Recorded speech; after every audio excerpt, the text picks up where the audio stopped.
Nương nương, nương nương, nương nương, mau xéo ngay cho bổn cung. Nương nương, cái chứng đau đầu này là bệnh kính mà quý phi đã mắc từ trong bụng mẹ. Dạo này được thái y cẩn thận điều dưỡng mới kiểm soát được. Không ngờ hôm nay lại tức giận đến mức tái phát. Di chuyện hoàng thượng nghĩ lại, tẩm cung của hoàng hậu nương nương nghe nói có một bài thuốc dân gian là uống máu người sống mới có thể dứt cơn đau đầu của quý phi nương nương. Thái y mãi vẫn chưa tới, chỉ sợ quý phi nương nương lấy hết máu của Quế Mama xong sẽ đến lượt mấy người chúng ta đó. Bổn cung nương không cắt ngươi rồi. Cắt đi, còn ngẩn ra đó làm gì? Nương nương, cắt mau. Lẽ nào ngươi muốn bổn cung đau tới mức chầu trời hay sao? Lão nô. Nương nương, nương nương.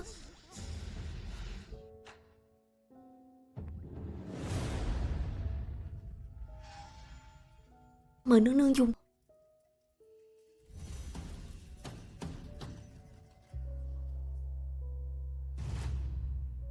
Nương nương.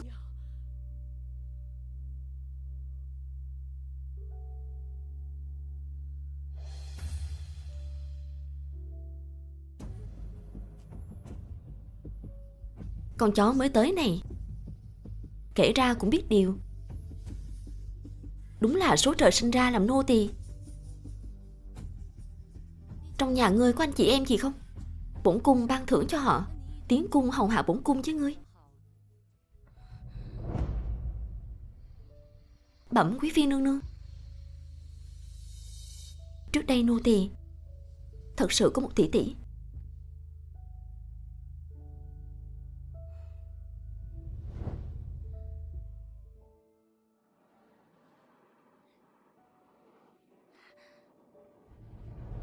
Tỷ tỷ.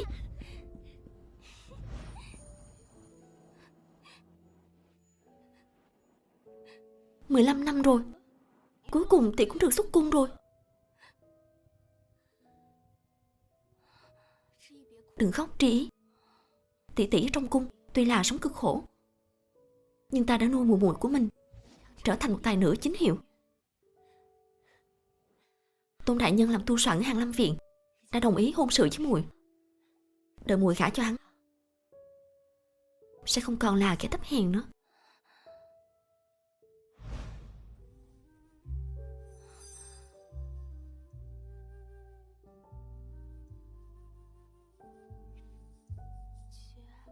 Tỷ tỷ, trước kia toàn là tỷ ở trong cung nuôi nấng muội, bây giờ tỷ đã xuất cung rồi, muội nhất định chăm sóc tỷ thật tốt. Được. Vậy sau này ta cứ bên cạnh Tri Ý, không đi đâu nữa. Đi, chúng ta về nhà nào.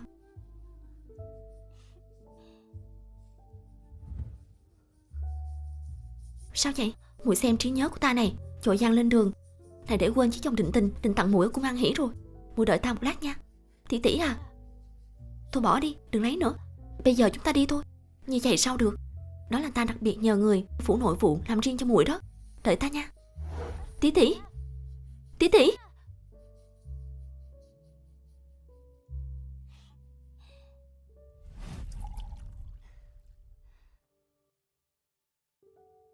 Hoàng thượng.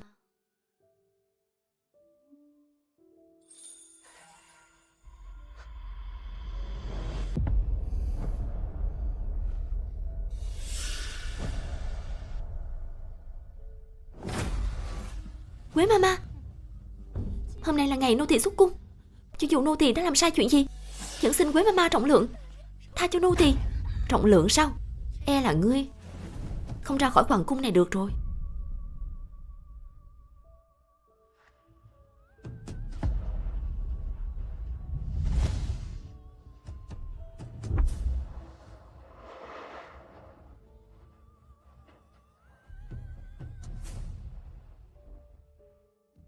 Cái ngữ như ngươi mà cũng xứng lẳng lơ đưa tình quyến rũ hoàng thượng trước mặt bổn cung hả?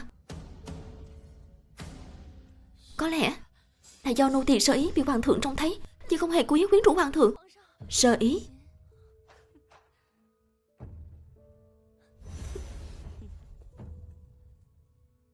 Ngươi đang khoe khoang với bổn cung đó sao? Nô tỳ không dám. Nô tỳ chỉ là đang giải thích với quý phi nương nương. giải thích hả?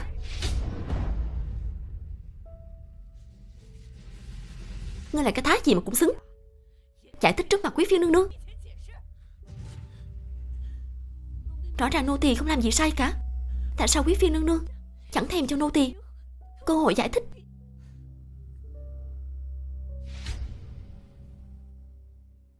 Bổn cung sinh ra đã là danh môn thục nữ, bây giờ lại càng là quý phi cao cao tại thượng trong cung này. Ngươi chỉ là một nô tỳ thấp hèn, là bổn cung nhân từ mới cho ngươi cơ hội làm trâu làm ngựa trước mặt bổn cung. Nếu không, còn chẳng xứng xách giày cho bổn cung. Nương nương, xin người chớ nổi giận, kẻo hỏng thân thể ngọc ngà. Cái giao hạng thấp hèn này cho lão nô chạy chỗ là được rồi. Làm tốt sẽ được trọng thưởng. Dạ.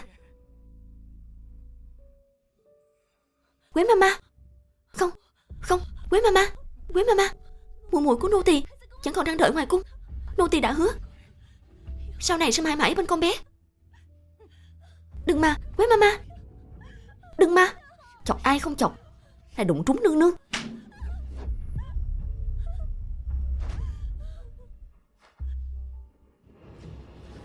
Còn muốn xúc cung nữa hả?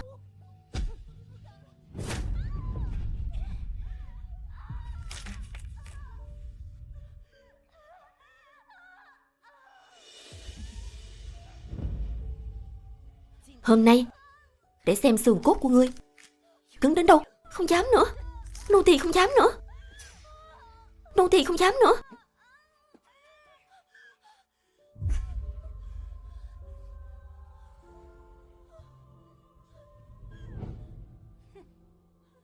Quế mama, nô tỳ không dám nữa, không dám nữa.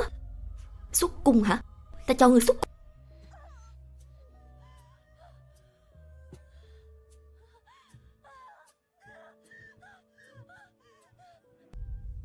Sau này thành thân sẽ đón tỷ tỷ về sống cùng. Lần này cuối cùng cũng không cần phải xa tỷ tỷ nữa rồi. Cuối cùng chúng ta cũng có mái ấm của riêng mình.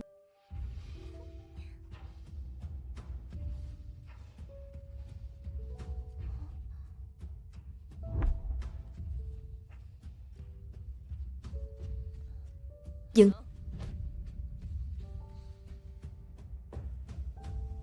Người chính là muội muội của Tống Như Ý, là tiểu nữ. Xin hỏi mama có chuyện gì không?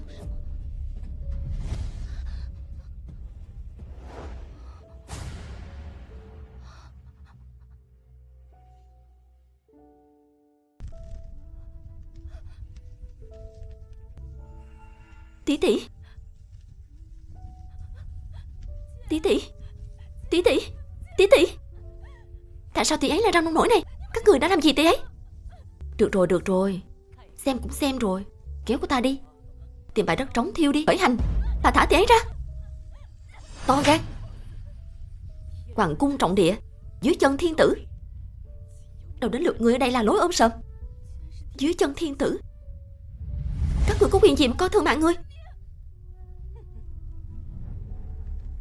Là do tỷ tỷ thấp hèn của ngươi không biết xấu hổ, cứ phải lượn lờ trước mặt hoàng thượng.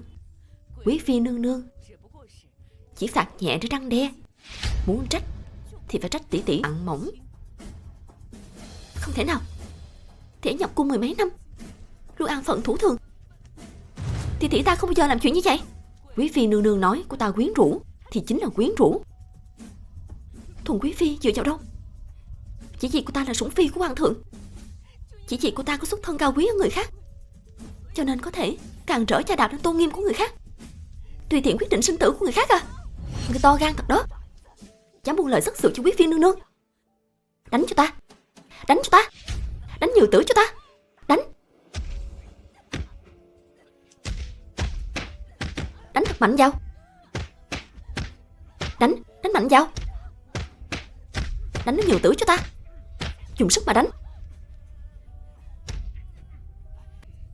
Dừng.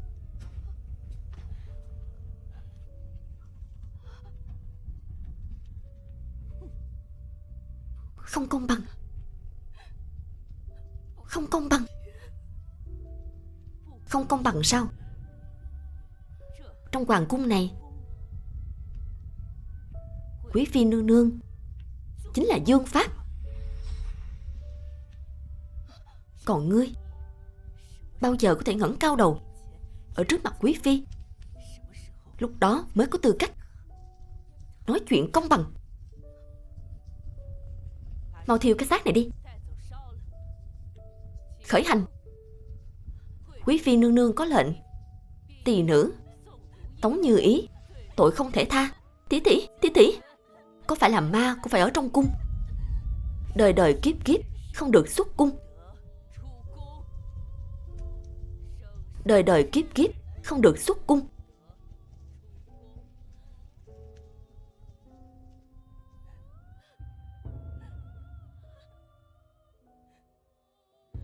Tỷ tỷ, tỷ tỷ.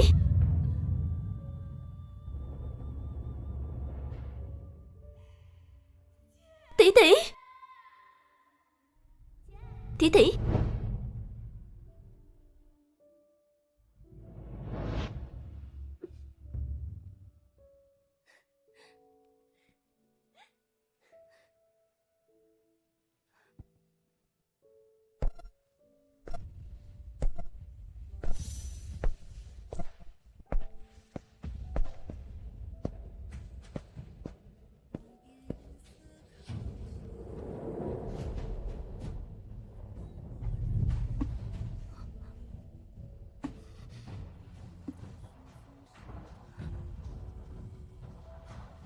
Chị, chúng ta đi thôi. Hoàng cung chưa bao giờ là nơi nói lý lẽ cả. Ta vẫn sẽ thành thân với nàng như đã hẹn. Chàng đi đi. Hôn ước của chúng ta hủy bỏ. Nàng xuất giá là chuyện mà tỷ tỷ nàng một lòng mong mỏi. Người đã mất rồi không thể sống lại. Người còn sống luôn phải học cách nhìn về phía trước. Có những chuyện có thể, có những chuyện lại không. Nếu không có ai trả lại công bằng cho ta thì ta tự mình đòi lại công lý. Nếu không có ai trả lại công bằng cho ta, vậy thì ta sẽ khắc hai chữ công bằng này lên hoàng cung. Từ sau khi tỷ tỷ mất, bây giờ nô tỳ chẳng còn người thân nào nữa.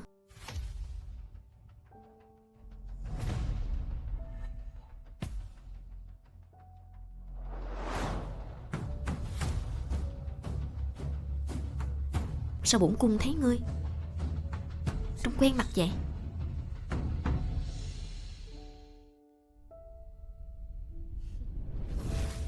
Cũng phải, mấy kẻ làm nô tỳ như các ngươi trông cứ na ná nhau. Sinh ra đã có số làm nô tỳ. Từ nay trở đi, ngươi cùng với Quế Mama hầu hạ bên cạnh bổn cung. Nô tỳ tạ ơn quý phi nương nương. Sẽ có một ngày ta bắt ngươi phải nhớ lại tỷ tỷ ta. Người đã bị ngươi hãm hại chà đạp, đến lúc mất đi cũng không được yên. Tổng quý phi nương nương, có Trường Thái Y đến. Bây giờ bổn cung đã thấy đỡ hơn nhiều rồi. Kêu Trường Thái Y về đi. Còn ngươi, đi pha cho bổn cung chén trà. Dạ.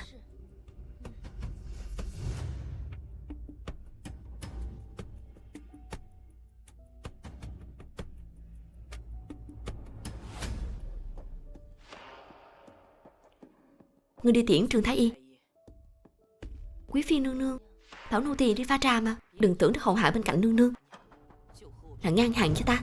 Nhớ đó, sau này làm việc phải học cách nhìn sắc mặt ta mà hành sự. Nếu không, ta cho người biết tay. Mau đi đi. Trường Thái Y, nô tỳ tiễn ngài.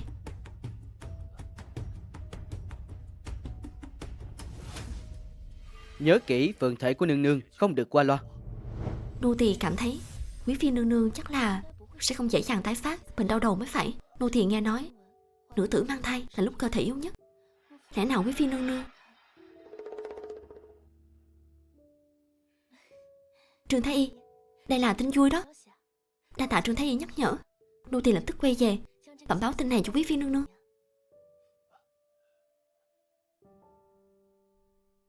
Trí, tỷ tỷ có tin gì vui vậy?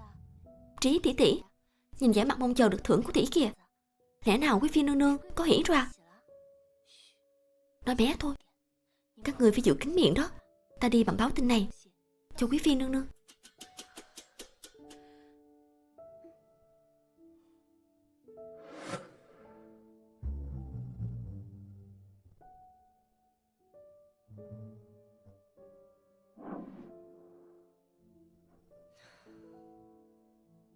Nương nương,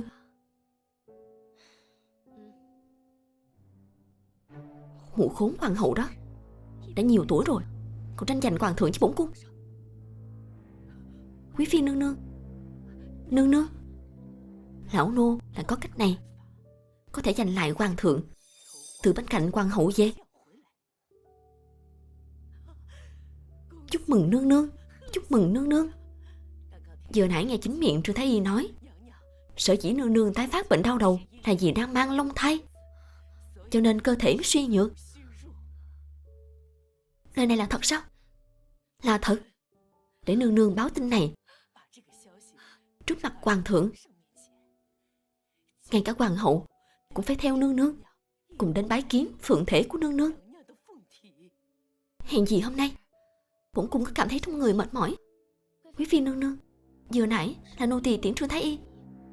Trương Thái Y nói thực ra to gan, trước mặt nương nương mà cũng dám lắm lời, chẳng có quy củ gì hết. Quế mama, nghe được tin này bổn cung thật sự rất vui. Đáng thưởng. Chia sẻ với nương nương là bổn phận của lão nô.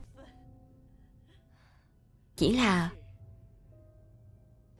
nô tài này làm việc hậu đậu, lão nô sợ sau này sẽ làm phiền lòng nương nương. Vừa hay lão nô có một nghĩa huynh, tuổi tác cũng lớn rồi, đã đến lúc nên tìm người bầu bạn. Nghĩa huynh của lão nô cũng có thâm niên trong cung này, để huynh ấy dạy dỗ nô tài này thay nương nương, sau này cũng sẽ tận tâm hầu hạ bên cạnh người. Quý phi nương nương, nô tỳ không cách gặp. Nô tỳ, ngươi là nô tỳ của bổn cung, bổn cung bảo sao thì ngươi phải làm vậy. Huống hồ vừa nãy chính ngươi cũng nói rồi, bây giờ ngươi đã không còn người thân nữa. Vậy giờ bổn cung ban cho ngươi một người thân, ngươi nên tạ ơn bổn cung mới phải chứ. Ngươi còn không mau tạ ơn.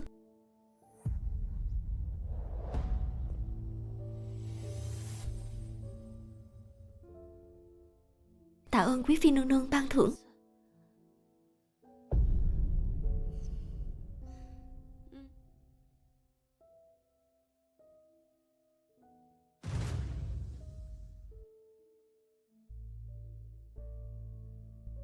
Trí, lần này tỷ tiêu đời rồi. Trong cung ai mà không biết nghĩa huynh của Quế Mama cậy mình là người trong cung Thái hậu, xưa nay tính tình thất thường với các nô tài khác. Chỉ riêng tháng trước, nghĩa huynh của Quế Mama này đã hành hạ mấy cung nữ mất mạng rồi. Đêm nay quả thực có người muốn gả cho nghĩa huynh của Quế Mama, nhưng người đó tuyệt đối không phải là ta.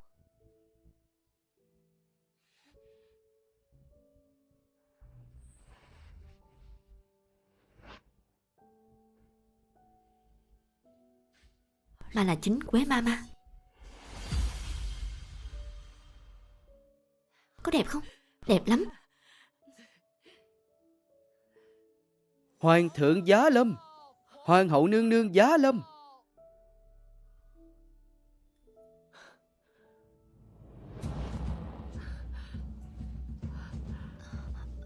Thần thiếp cung nghênh hoàng Ái phi thượng. đang mang lòng thai, không cần câu nệ những lễ tiết rườm rà này. Thần thiếp tạ ơn hoàng thượng. Hôm nay thân thể muội muội bất tiện, mong hoàng hậu tỷ tỷ đừng trách tội thần thiếp mới phải. Nếu muội muội thật sự mang long thai là chuyện đại hỷ trong cung này, bổn cung ban thưởng còn không kịp, làm sao có thể trách tội muội được chứ. Lý Thái Y, qua đây bắt mạch kỹ cho Thuần quý phi đi. Dạ, hoàng thượng. Sau khi có thai rồi thì phải cẩn thận hơn một chút. Hôm nay là do thần thiếp sơ suất, xin hoàng thượng trách phạt. Có điều, đa tạ hoàng hậu tỷ tỷ, hôm nay đã gọi hoàng thượng đi. Thần thiếp chỉ nhớ nhung hoàng thượng mà động thai khí, lúc này mới biết trong bụng thần thiếp đã có tiểu hoàng tử của hoàng thượng rồi. Trường Thái Y đã tra ra ái phi có thai, tại sao không tự mình bẩm báo? Bẩm hoàng thượng, nương nương vừa mới đỡ bệnh đau đầu, cơ thể còn suy nhược lắm. Lão nô có cảm thấy nương nương tái phát bệnh đau đầu vô cùng kỳ lạ, cho nên mới hỏi Trương Thái Y. Nào ngờ là giống hệt những gì lão nô đã nghĩ. Chúc mừng hoàng thượng, chúc mừng hoàng thượng. Là một nô tỳ đắc lực, trẫm sẽ căn dặn phủ nội vụ thay ngươi làm chưởng sự của cung An Hỷ này. Tạ ơn hoàng thượng. Khởi bẩm hoàng thượng, xem xét mạch tượng, quý phi nương nương không hề có thai. Ngươi nói gì chứ? Không thể nào. Chuyện này sao có thể? Không có thai ư? Mạch tượng của thuần quý phi nương nương từ tốn trôi chảy, quả thực không có dấu hiệu mang thai. Làm sao có thể chứ?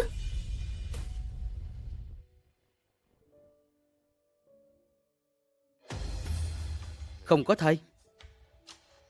Mạch tượng của thuần quý phi nương nương từ tốn trôi chảy, quả thực không có dấu hiệu mang thai. Có điều vi thần phải chúc mừng thuần quý phi. Với mạch tượng kiểu này, nếu chăm chỉ điều dưỡng, sau này sẽ không dễ tái phát bệnh đau đầu nữa. Rốt cuộc là có chuyện gì? Nương nương, Trương Thái Y nói có chuyện muốn chúc mừng nương nương. Lão nô tưởng lầm là lão nô đáng tội. Muội, tuy rằng muội rất muốn có con nối dõi, nhưng dù gì báo tin giả cũng có lỗi. Hoàng thượng ban ngày bận bịu quốc sự, buổi tối hiếm khi được nghỉ ngơi chốc lát. Muội lại không tra rõ sự tình, đã quấy rầy thánh giá, lỗ mãng hấp tấp như vậy, đúng là đáng phạt. Hoàng thượng tha tội. Hôm nay là do thần thiếp sơ suất, nghe nhầm lời sàm thấu của nô tỳ này. Hoàng thượng tha tội.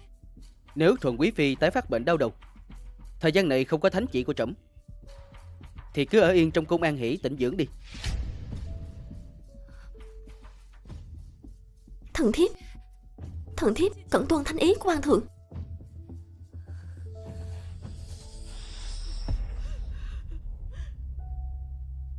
Nương, lão nô nghe lén cuộc đối thoại của Tống Tri Ý và Thái Y. Nương, là con ả Tống Tri Ý cố tình làm lão nô hiểu lầm. Nương, nô tỳ chưa từng nói câu nào là nương có hỉ cả, và người của cung An Hỷ đều có thể làm chứng. Lúc Quế Mama báo tin mừng cho nương, mấy lần nô tỳ muốn ngắt lời, chính Quế Mama quát mắng cấm nô tỳ lên tiếng. Con tiện nhân này, ta câm miệng. Bổn cung nhớ ngươi rất muốn làm mai cho nghĩa huynh của mình, có phải không? Thì bổn cung thưởng cho ngươi kết cặp với hắn, thế nào? Đừng mà nương.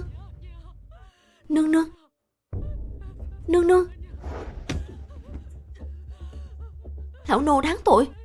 Nương.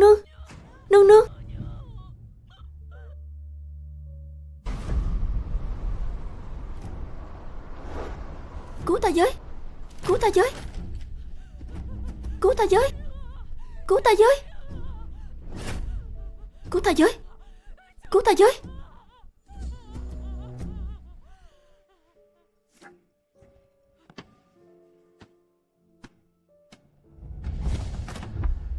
Quế Mama, mùi vị tự làm tự chịu có dễ chịu không? Là tiện nhân nhà ngươi đã hãm hại ta. Xem ra bà vẫn chưa ngu lắm. Ta với ngươi không thù không oán, tại sao ngươi lại độc ác với ta như vậy?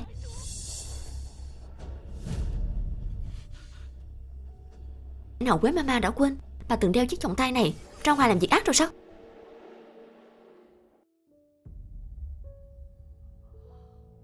Ngươi là, ta nhớ ra rồi, là muội của ả tiện nhân kia. To gan. Quý phi nương có lệnh Tỳ nữ Tống Như Ý, đời đời kiếp kiếp không được xuất cung.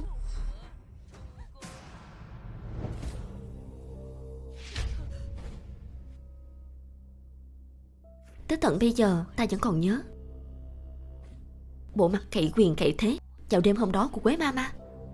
Chỉ là không ngờ tới bà cũng có kết cục như ngày hôm nay. Ngươi và chị gái ngươi đều chỉ là một con chó. Có gì đắc ý chứ? Ta đắc ý là gì? Bây giờ người đang đứng đây là ta. Ta đắc ý là gì? Cuối cùng ta cũng có thể xử lý bà, báo thù cho tỷ tỷ. Ngươi điên rồi. Điên rồi, điên rồi, điên rồi. Ngươi hại ta, ngươi cũng không thoát được đâu. Quế Mama đã không còn là tâm phúc trước mặt Thuần Quý Phi nữa. Thấy Thuần Quý Phi sẽ sầu muộn vì bà qua đời sao? Chỉ cần của ta không ngu thì mọi người đều sẽ cho rằng bà không chịu nổi sự sỉ nhục của Nghĩa huynh mà phẫn quốc tự dẫn. Ngươi hại ta, bên trên ta còn Quý Phi nương nương. Chẳng lẽ tiện nhân như ngươi muốn bất kính với đương kim hoàng Quý Phi sao? Tại sao con người từ khi sinh ra đã bị chia làm 3-7 loại? Vì sao có người vinh quang phú quý đầy mình, nhưng sinh tử bản thân lại phải nghe theo sự sắp đặt của người khác? Xuất thân xưa nay đều do ông trời ban tặng, chứ không phải là lỗi của người nghèo.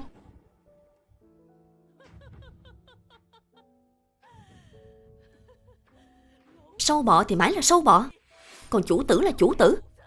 Sự đời vốn là như vậy rồi. Sự đời như vậy sao?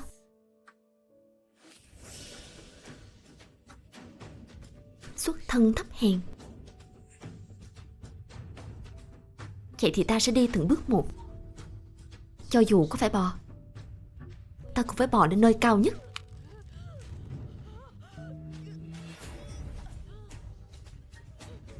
Vì một lời giải thích công bằng cho chúng sinh như ta.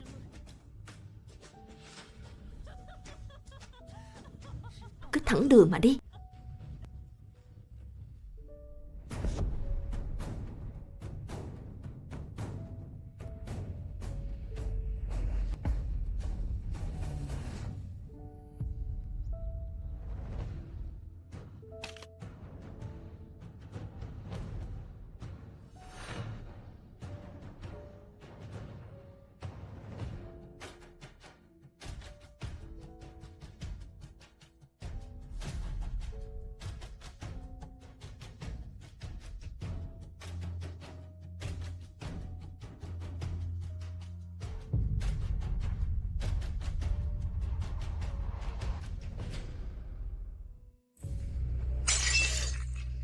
Đã nửa tháng rồi. Nửa tháng rồi hoàng thượng chưa từng đến thăm bổn cung lấy một lần. Đêm nay các người đi mời hoàng thượng cho ta. Cứ nói là bổn cung bị bệnh rồi. Quý phi nương nương, khi quân là tội lớn đó. Quý phi nương nương, nếu như hoàng thượng trách tội xuống, cả nhà nô tỳ đều sẽ bị chém đầu mất. Mạng của ngươi vốn dĩ rẻ mạt, kêu ca cái gì? Nếu như trước khi mất có thể làm chút chuyện cho bổn cung, đó mới là phúc khí của ngươi. Một đám thân lừa, ưa nặng. Người đâu? Đánh cho ta. Đánh tới khi nào từng đứa một cật đầu thì thôi.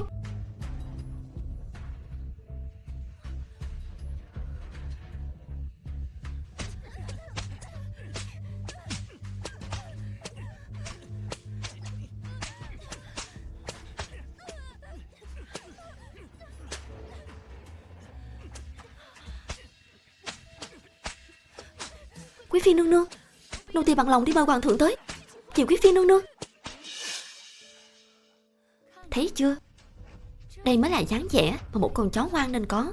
Có điều ngươi làm việc tốt nhất đắc lực một chút. Nếu không mấy đứa chúng nó sẽ theo ngươi chầu trời, vì sự thất trách của ngươi đó.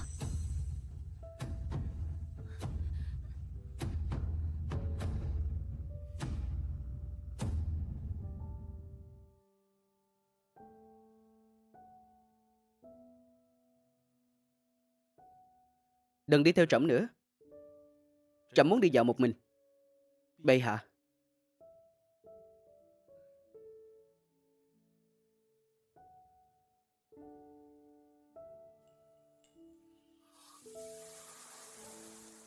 Tiểu hoàng tử, to gan. Tiểu hoàng tử. Tiểu hoàng tử, ngươi lại học giọng điệu nói chuyện của hoàng thượng rồi. Cẩn thận ấy trị tội ngươi đó. Ngươi Ngươi đừng nói nữa. Sắc đêm tĩnh mịch, cánh hoa rơi rụng. Nếu như không làm càng một lần, chẳng phải lãng phí cảnh đẹp như này sao?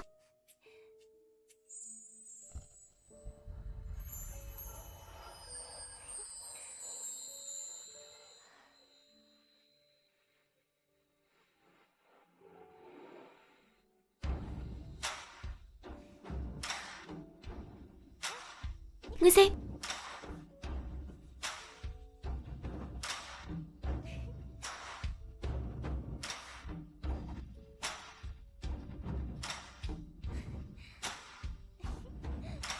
Ngươi nhanh lên chút đi. Ngươi còn định kéo tay trẫm chạy đến bao giờ? Tiểu hoàng tử, ta đã bảo ngươi rồi, ngươi...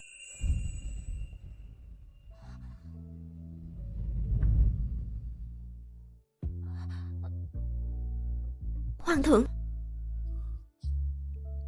Ngươi là người của Tẩm cung nào? Nhanh lên, hoàng thượng ở phía trước kìa.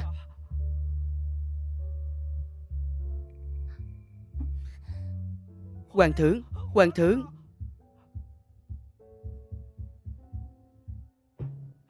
Hoàng thượng, tên cẩu nô tài nào lại dám bất kính với hoàng thượng như vậy? Hoàng thượng, không sao. Nghĩ lại chắc nàng ấy cũng không cố ý. Hoàng thượng, có cần nô tài điều tra người này không? Không cần. Vừa hay trẫm thấy nàng ấy đi về phía cung An Hỷ. Bãi giá cung An Hỷ.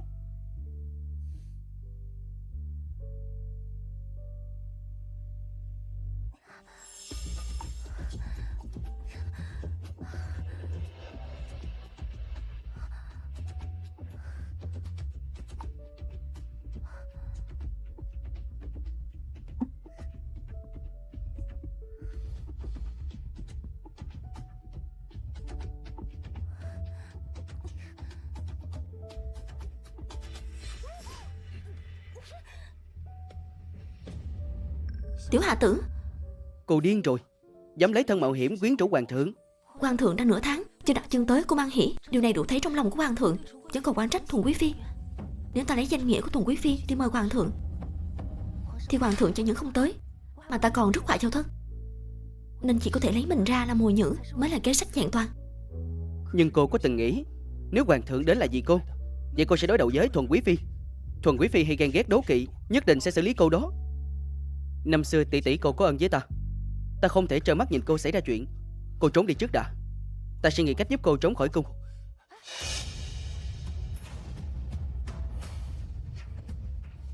Ta dám làm như vậy thì không sợ gì hết. Hơn nữa, cũng đến lúc ta nên ngửa bài với Thuần quý phi rồi.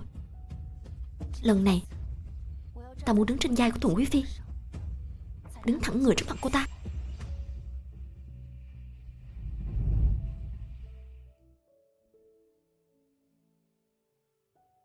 Quý phi nương nương, hoàng thượng quả thật đang đi về phía cung An Hỷ.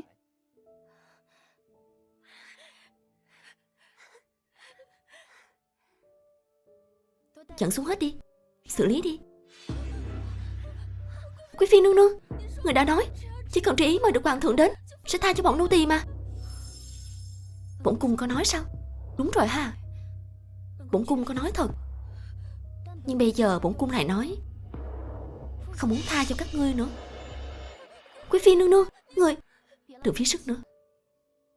Ngay từ đầu, quý phi nương nương đã không định tha cho bất cứ ai trong chúng ta. Chúng ta lấy lý do nương nương bị bệnh đi mời hoàng thượng. Nếu hoàng thượng trách tội, chúng ta đã mắc tội khi quân, khó mà sống sót. Nếu hoàng thượng đến, quý phi nương nương sẽ xử lý chúng ta để giữ kín miệng.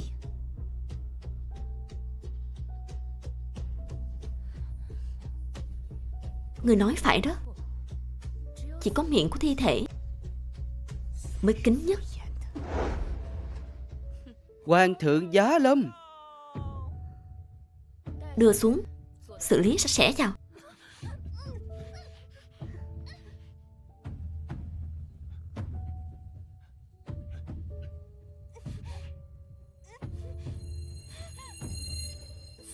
Đứng lại. Thần thiếp cung nghênh hoàng thượng. Thế này là sao? Là do đám nô tài này chân tay vụng về không biết hầu hạ. Giờ nãy chọc giận thần thiếp, suýt nữa thì tái phát bệnh đau đầu. Hoàng thượng đã tới rồi, chỉ bằng ngồi cho thần thiếp một lát đi. Thần thiếp chịu sai người đi hầm canh hạt sen lông nhãn. Lát nữa hoàng thượng dùng một chén nha.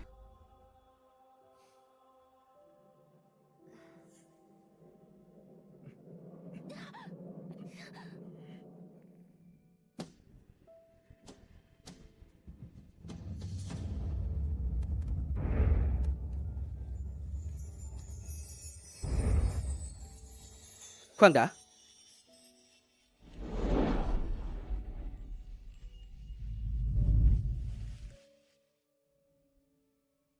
Chờ đã. Hoàng thượng.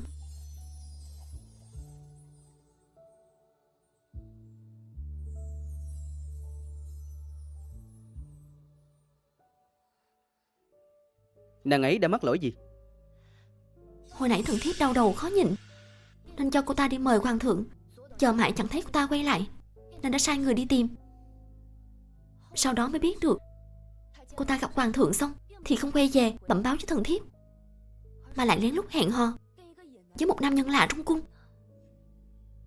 Nam nhân lạ? Đúng đó. Hoàng thượng vẫn lo việc nước, đương nhiên sẽ không biết đám nô tài này buông thả tới mức nào. Thần thiếp cũng không ngờ cô ta lại to gan như vậy, dám ngang nhiên tằng tiệu với kẻ dơ bẩn trong cung. May mà bổn cung đã sai người giám sát của thiện nhân này từ trước, nếu không bây giờ hoàng thượng hỏi đến, bổn cung thật sự không biết đối đáp thế nào. Tuy người đi theo không nhìn rõ diện mạo của nam nhân kia, nhưng bao nhiêu đó cũng đủ kết liễu của ta rồi. Nếu trẫm là nam nhân lạ dơ bẩn đó thì sao? Hoàng thượng, người đang đùa với thần thiếp có phải không?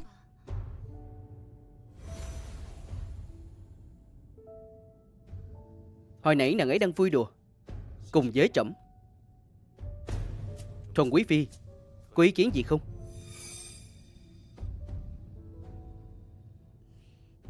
Nàng tên gì? Nô tỳ tên là Tống Tri Ý. Gió mát hiểu ý ta. Tên hay lắm.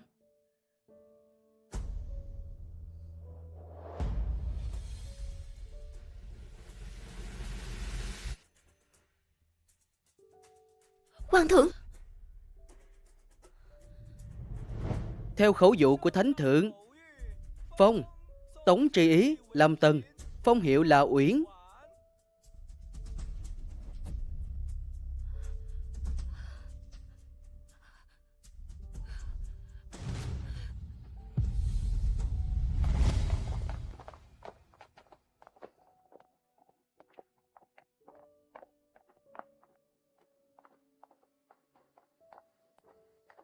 Sao cứ im lặng mãi thế? Sợ rồi à? Nô tỳ đang lo lắng cho những cung nhân cùng hầu hạ quý phi nương nương với nô tỳ, sợ quý phi nương nương sẽ giận lây sang họ.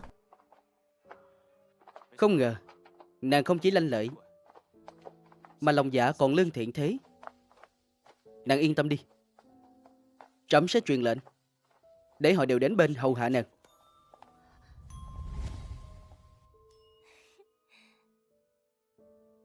Nô tỳ tạ ơn hoàng thượng. Sau này nàng không phải là nô tỳ nữa, mà là nữ nhân của trẫm. Không cần rụt rè sợ hãi như vậy nữa.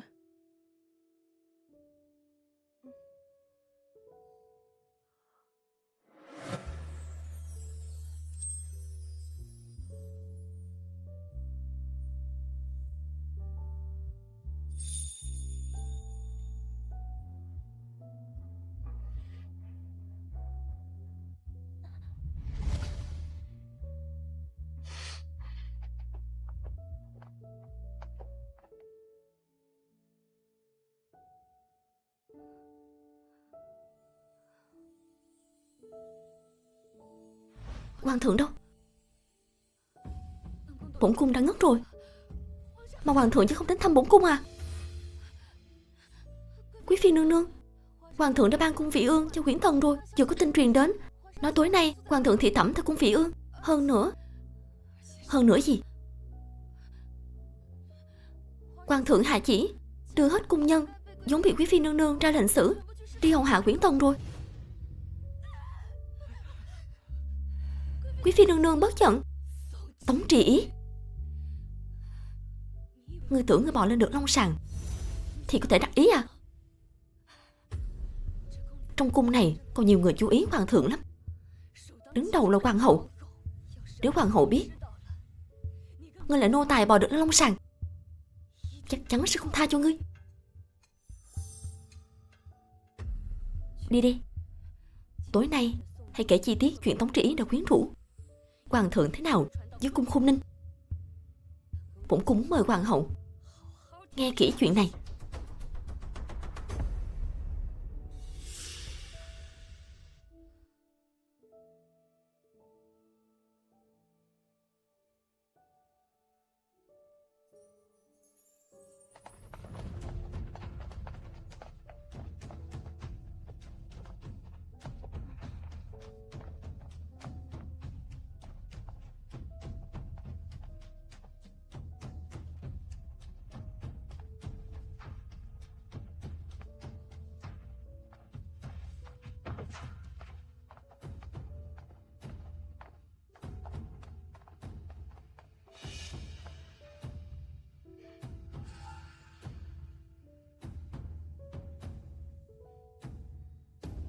Thần thiếp tham kiến hoàng hậu nương nương.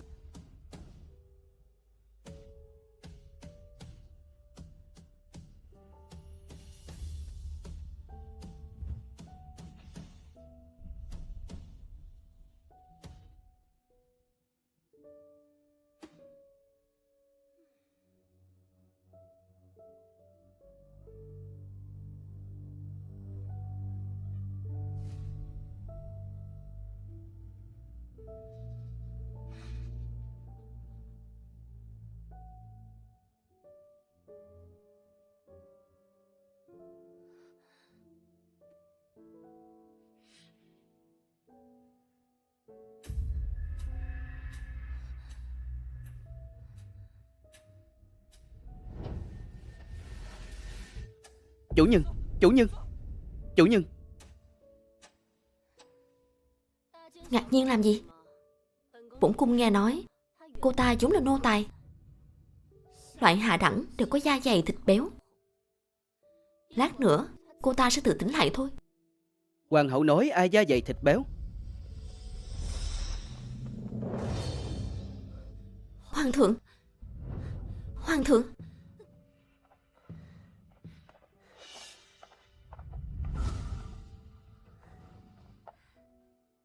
Hoàng thượng. Không có gì. Thần thiếp chỉ không ngờ hoàng thượng hôm nay có thời gian đến Ngự Hoa Viên ngắm cảnh.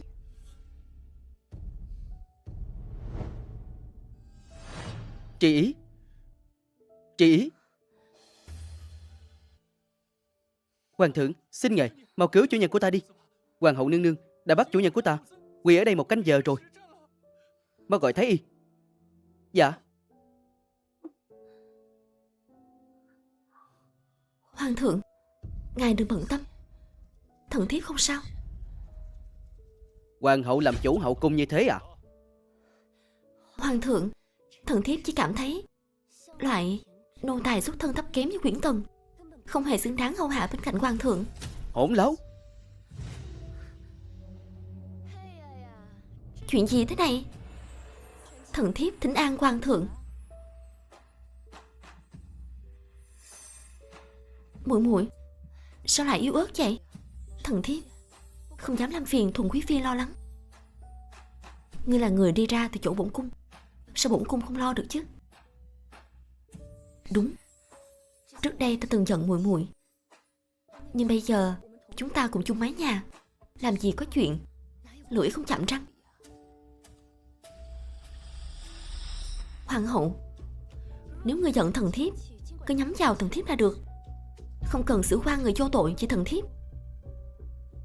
Tỷ tỷ trong nhà Uyển Tần mất sớm, bây giờ cô ấy không nơi nương tựa. Hoàng hậu sao người nỡ chứ? Hoàng hậu đã ra ngoài được một lúc, nên về rồi. Thần thiếp cáo lui.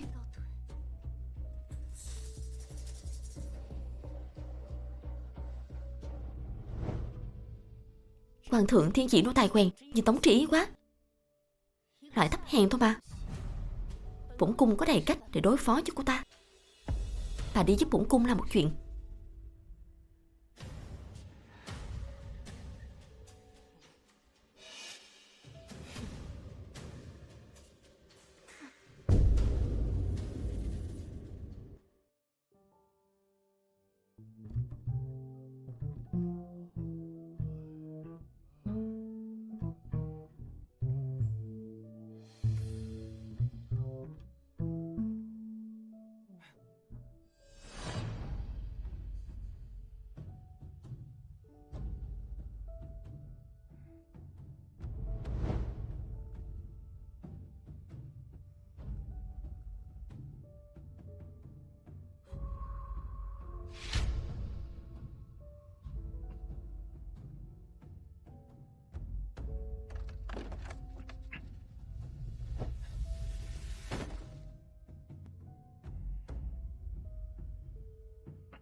Ngươi tận mắt thấy cô ta tằng tiệu với kẻ khác Nô được tài à? làm theo lời dặn của hoàng hậu nương nương, vốn định mang ít thuốc bổ máu cho Uyển Tần.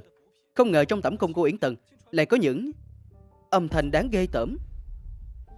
Sau khi quay về, thần thiếp cũng thấy quá khắt khe với Uyển Tần, nên định sai người tới. Không ngờ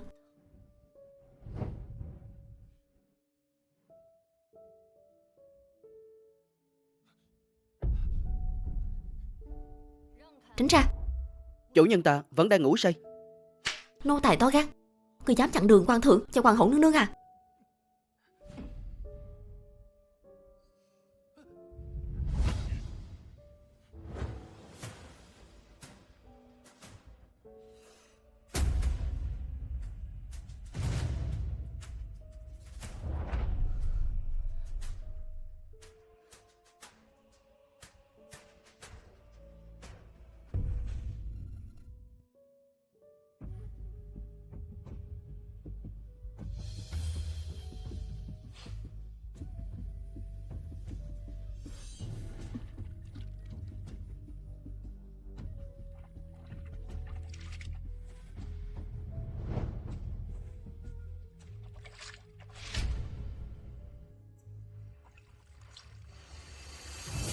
Làm sao có thể như thế? Hoàng thượng, hoàng hậu nương nương. Hoàng thượng, chẳng lẽ Uyển Tần đã cảnh giác rồi sao? Nếu Uyển Tần vô tội thật thì sao phải tắm cho ban đêm, giấu đầu hở đuôi chứ? Lục soát rõ.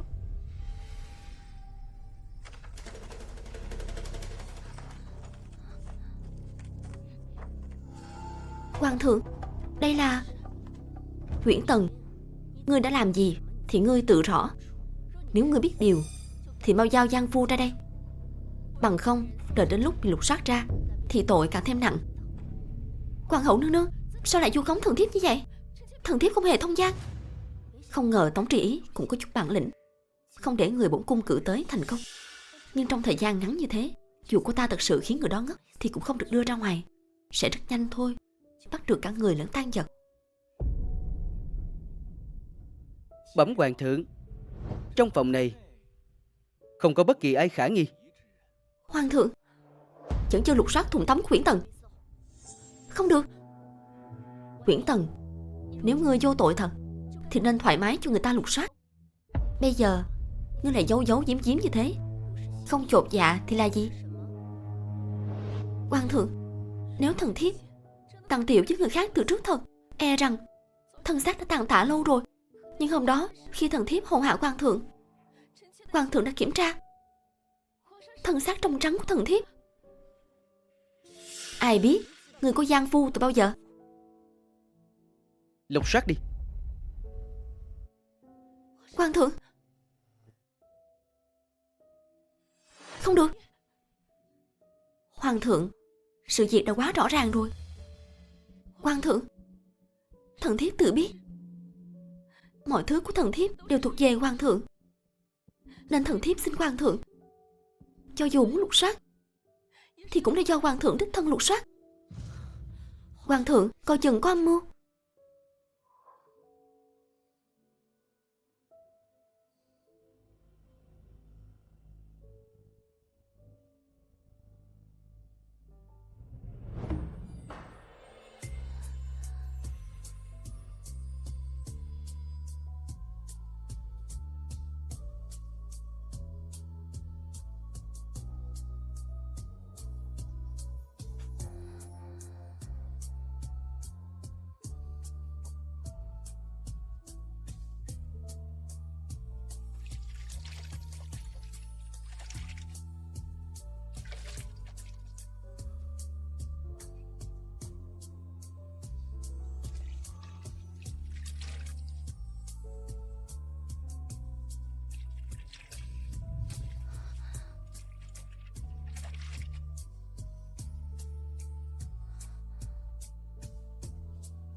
Hoàng thượng, bây giờ có thể chứng minh sự trong sạch của thần thiếp chưa? Đây là bắt được cả người lẫn tang vật, mà hoàng hậu nói sao? Sao lại như thế? Sao thế được? Huyễn Tần, nếu ngươi trong sạch, tại sao lại giấu đầu hở đuôi, không cho người bổn cung lục soát thùng tắm? Rõ ràng ngươi định tận dụng thời cơ hãm hại bổn cung. Hoàng thượng là bậc của ngũ chí tôn, sao nam nhân khác trên đời sánh bằng hoàng thượng được? Hồi nãy thần thiếp không muốn cho người trong cung này lục soát thùng tắm, là vì thần thiếp tự biết mọi thứ của thần thiếp đều thuộc về hoàng thượng. Có điều thần thiếp không hiểu, tại sao hoàng hậu nương nương phải du quan thần thiếp như thế? Hoàng thượng của ta, hoàng thượng.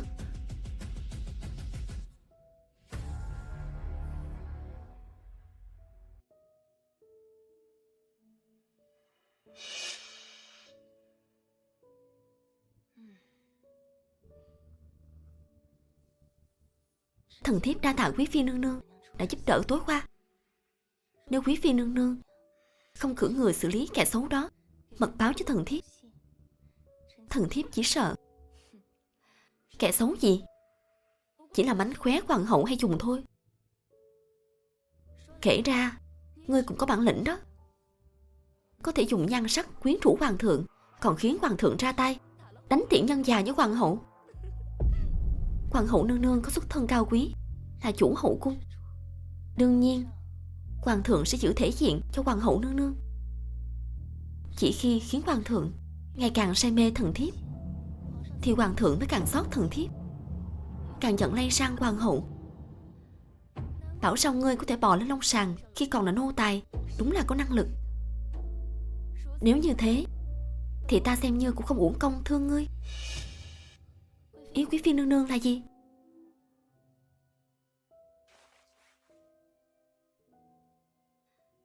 Ngươi cũng thấy rồi đó, trước mặt hoàng hậu, ngươi và bổn cung đều giống nhau. Chỉ cần hoàng hậu còn ở trên đầu chúng ta ngày nào, thì ngươi và bổn cung chẳng phải sống khúm núm. Nhưng nếu ngươi và bổn cung hợp sức cùng loại bỏ hoàng hậu, sau này bổn cung lên đến đỉnh cao, thì cuộc sống của ngươi đương nhiên cũng sẽ tốt đẹp hơn. Nhưng mà quý phi nương nương, người vẫn luôn khinh thần thiếp mà. Người thấy thần thiếp là kẻ hạ đẳng, là kiến hôi. Đúng là xuất thân của ngươi không sánh bằng bổn cung. Bổn cung khinh ngươi cũng là chuyện đương nhiên. Nhưng nếu ngươi lập được công với bổn cung, sau này bổn cung sẽ không bạc đãi ngươi. Dù sao, nếu bên hoàng thượng không có ngươi, thì cũng sẽ có người khác. Thần thiếp Đa tạ quý phi nương nương đã khen ngợi.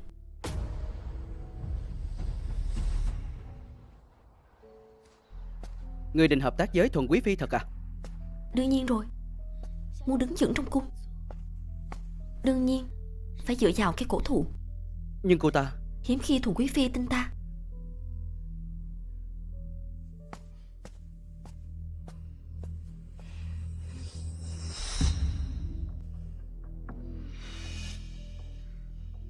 Uyển Tần đã nói thế thật à? Đúng là như thế. Chắc chắn bây giờ Uyển Tần sẽ không phản bội ngươi. Tốt lắm.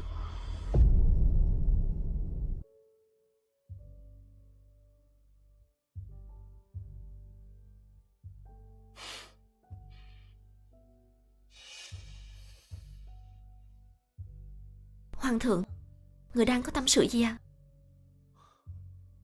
Sắp đến Tết Trùng Dương rồi. Bao năm qua, hoàng hậu luôn chủ trì tình hình chung. Nhưng gần đây nàng ấy cứ liên tục đố kỵ trước mặt trẫm. Trẫm đang nghĩ có nên để Thuần quý phi lo liệu không?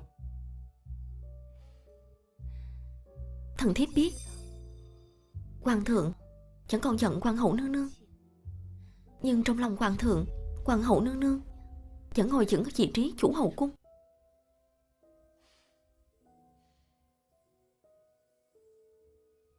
Thần thiếp khẩn cầu hoàng thượng tiếp tục để hoàng hậu nương nương lo tiệc Tết Trùng Dương năm nay. Hoàng hậu đối xử với nàng như thế mà nàng vẫn trọng lượng vậy à? Thần thiếp vẫn luôn kính trọng hoàng hậu nương nương.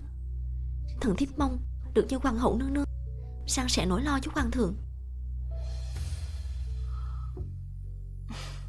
Vậy trẫm phong nàng làm Uyển phi, sao nào?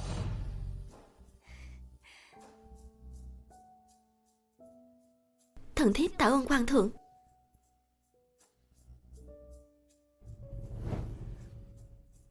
Trẫm cứ tưởng nàng sẽ khéo léo từ chối, sẽ nói thân phận không đủ. Hoàng thượng là thiên tử, sự ban thưởng của hoàng thượng là ý trời. Dù thân phận nặng đến mấy, thần thiếp cũng gánh vác được, chắc chắn không làm hoàng thượng thất vọng.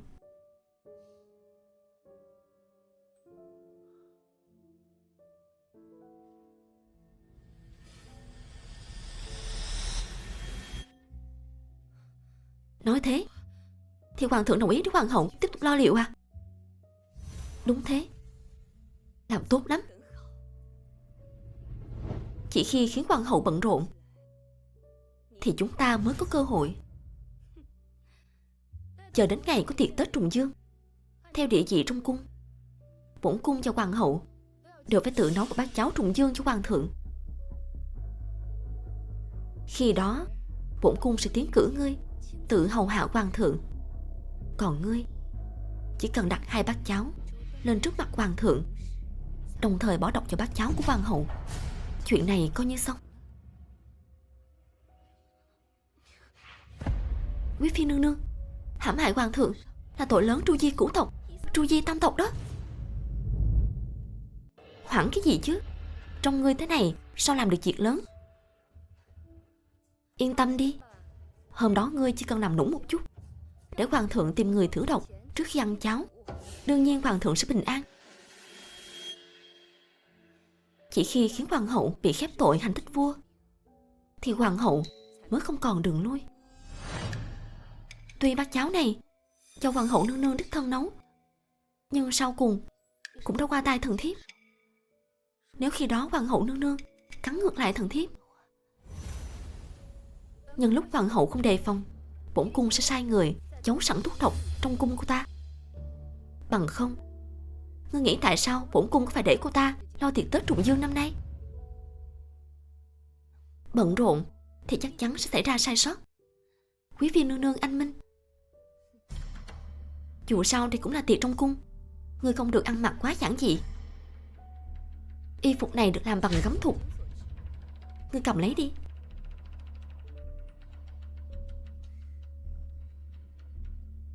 Thần thiếp tạ ơn quý phi nương nương ban thưởng, xin quý phi nương nương yên tâm. Thần thiếp chắc chắn sẽ không khiến người thất vọng, chắc chắn giúp người trở thành hoàng hậu.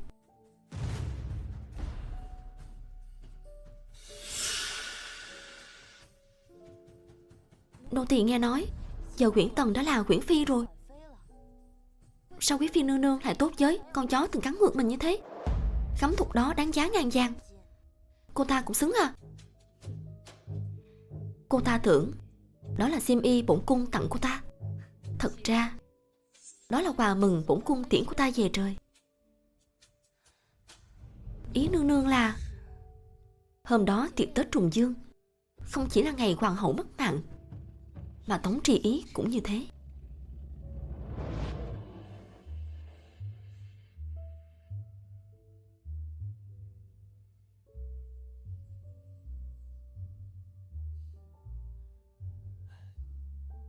Hiếm khi có lúc rảnh rỗi được ngắm cảnh thu, đón Tết Trùng Dương cùng các ái phi. Nếu hoàng thượng đã có nhã hứng như thế, hay để thần thiếp dẫn các muội muội ngâm thơ góp vui cho hoàng thượng, xem như không phụ cảnh đẹp trời ban này. Ý của hoàng hậu hay lắm. Dẫn theo quy tắc cũ, lần lượt theo địa vị từ cao xuống thấp, mỗi người một câu, bổn cung ở cuối, để kết thúc cho các muội muội được không? Thần thiếp tuân chỉ.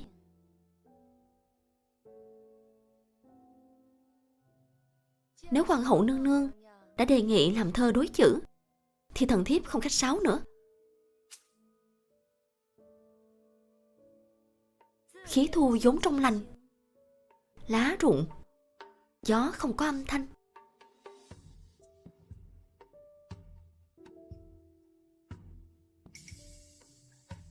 Chuyện này, hoàng thượng, người xem trí nhớ của thần thiếp nè, sao lại quên Uyển Phi muội muội không phải thục nữ danh môn, tiểu thư khuê cát như mọi người. Về mấy thứ như làm thơ đối chữ, chắc chắn Uyển Phi muội muội không biết đâu. Không sao, bỏ qua Uyển Phi, những người khác tiếp tục. Phổ đài tiêu điều rồi, ngày thu giọng cố hương, cây cây nhóm sắc thu, núi núi nhuộm chiều ta. Thuyền chở đầy sắc thu, trải hồ quang 10 dặm, cảnh đẹp một năm xin nhớ, đúng độ cam vàng quýt xanh. Đúng độ cam vàng quýt xanh. Thần thiếp không muốn làm mất nhã hứng của hoàng thượng, bêu xấu rồi. Uyển Phi luôn mang niềm vui bất ngờ cho trẫm. Câu thơ hay lắm. Thần thiếp tự biết gia cảnh bần hàn, nhưng gia tỷ của thần thiếp luôn giáo dục thần thiếp rất nghiêm khắc. Từ bé đã tìm tiên sinh sư phụ đến dạy tận nhà. Thần thiếp biết gia tỷ vất vả, nên không dám lười biếng ngày nào. Hoàng hậu nương nương, theo lệ thường, tiếp theo là đến lượt người rồi đó. Nhưng mà phía trước đã có câu thơ tuyệt mỹ của Uyển Phi muội muội, dù hoàng hậu nương nương làm tiếp thế nào thì cũng hơi kém cạnh rồi. Ngâm thơ đối chữ vốn bắt nguồn từ cảm xúc, đâu ra chuyện so bì cao thấp. Cho dù lời thơ của Uyển Phi rất đẹp, nhưng nếu thưởng thức kỹ thì vẫn còn ngôn từ thô tục. Đã là cảm xúc tự phát thì làm gì có chuyện thô tục. Vừa tao nhã vừa gần gũi, hợp ý nhưng chưa trọn vẹn. Hoàng hậu đừng khắt khe quá thì hơn. Hoàng thượng nói đúng. Mang bút ngọc xanh khắc hoa văn dây thần của trẫm. Đến cung vị ưng. Dạ. Hoàng thượng thiên vị quá. Hoàng thượng đối tốt với quấy quá. Thần thiếp tạ ơn hoàng thượng ban bút. Đó là cây bút vừa được tiến cống năm nay. Bút này có tiền cũng không mua được đâu. Hoàng hậu nương nương còn chưa có danh dự đó, hời cho Uyển Phi quá rồi.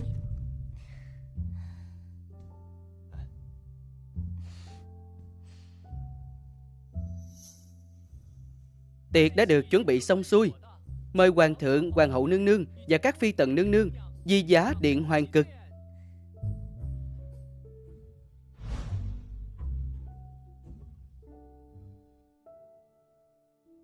Chuẩn bị ổn thỏa hết rồi chứ? Hoàng hậu nương nương yên tâm đi. Tiện nhân, đối đầu với bổn cung lâu như thế, chắc chắn lần này bổn cung phải khiến cô ta không còn chỗ chôn thân.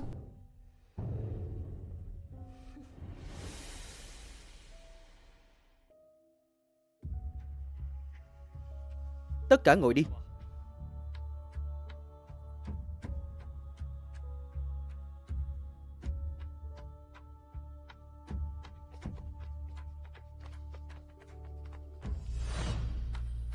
Hoàng thượng, năm nay thần thiếp làm món cháo dưỡng sinh ngũ cốc, có tác dụng bổ tỳ lọc phổi. Xin hoàng thượng lát nữa phải nếm kỹ nha. Được. Nguyễn phi muội muội cũng đừng bực bội quá. Bổn cung biết ngươi muốn đích thân nấu cháo cho hoàng thượng, nhưng quy tắc vẫn là quy tắc. Trong hậu cung chỉ hoàng hậu và quý phi mới có tư cách này.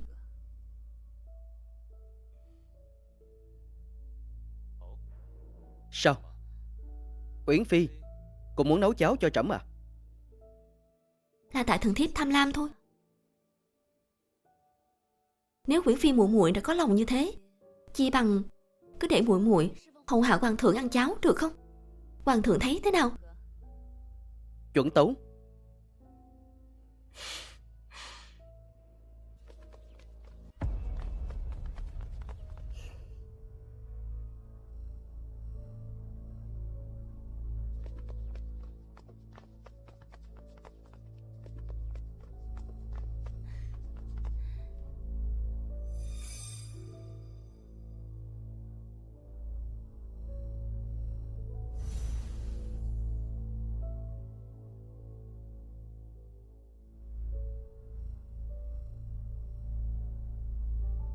Hoàng thượng,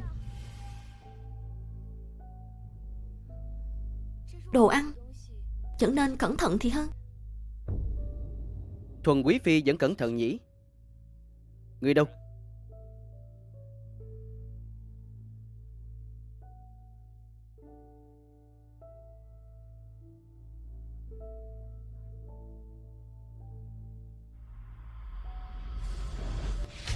Bệ hạ, trong bát cháo bên trái có độc. Có độc thật sao? Hoàng hậu trên đầu độc hoàng thượng. To gan thật đó, thà dám hãm hại hoàng thượng. Hoàng hậu, người to gan thật đó, dám hành thích vua Thuần quý phi. Sao người lại dám bịa đặt vu khống bổn cung? Vu khống hả? Hồi nãy những người ở đây đã thấy Uyển phi muội muội đặt cháo của hoàng hậu bên trái, đặt cháo của bổn cung bên phải, bằng chứng rành rành. Hoàng hậu định chối cãi hả? Hoàng thượng, thần thiếp khẩn cầu lục soát kỹ cung Khôn Ninh. Lục soát cung Khôn Ninh? Hoàng thượng,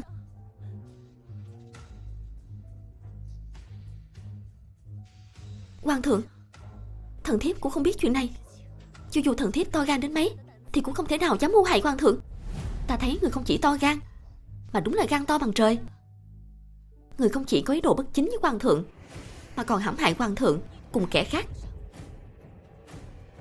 Người nói gì? Uyển phi là đồng bọn của người.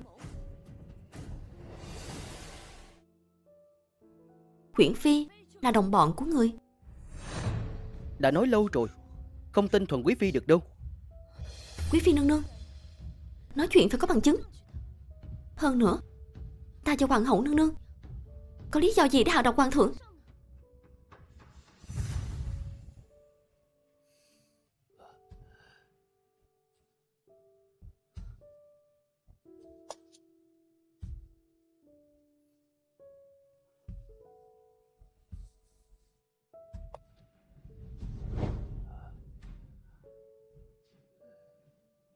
Hoàng thượng, đúng là có người đã giở trò với bát cháo này. Nhưng mà loại độc này không lấy mạng người khác, mà là Xuân Dược. Xuân Dược hả? Uyển phi, đây là lý do ngươi cho hoàng hậu hợp sức với nhau à?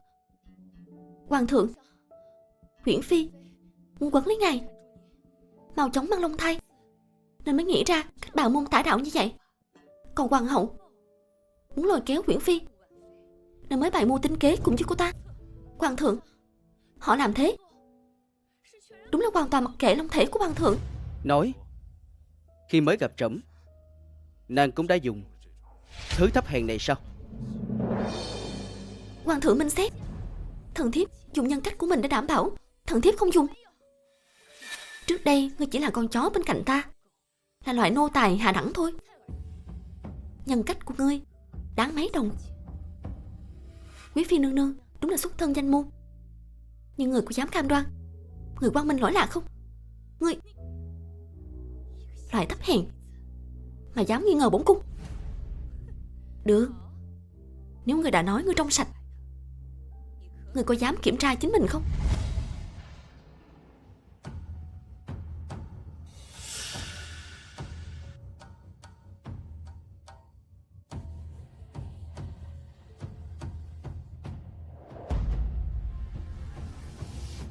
Thần thiếp không làm. Đương nhiên thần thiếp dám. Ta thấy người đúng là thân lửa ưa nặng. Hoàng thượng. Người đâu? Sát người.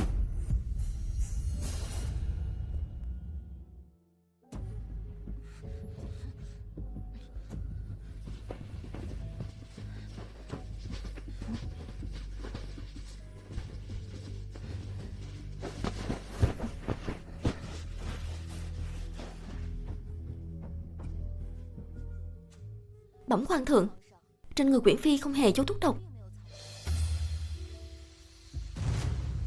Người nói gì? Móng tay đâu? Đã kiểm tra móng tay chưa? Kiểm tra hết rồi, không có điều gì bất thường. Hoàng thượng, thần thiếp biết Quý phi nương nương luôn nghĩ thần thiếp đã cướp mất sự sủng ái của hoàng thượng, nên lăng mạ thần thiếp nhiều hơn. Thần thiếp chịu được hết. Nhưng lần này quý phi nương nương thật sự quá đáng rồi. Quý phi không nên bôi nhọ.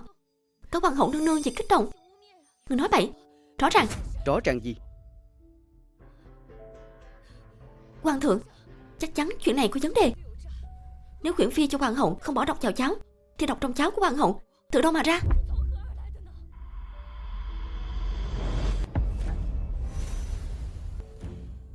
Hoàng thượng, hình như hồi nãy thần thiếp đã đặt cháo của hoàng hậu nương nương và cháo của Quý phi nương nương nhầm chỗ rồi.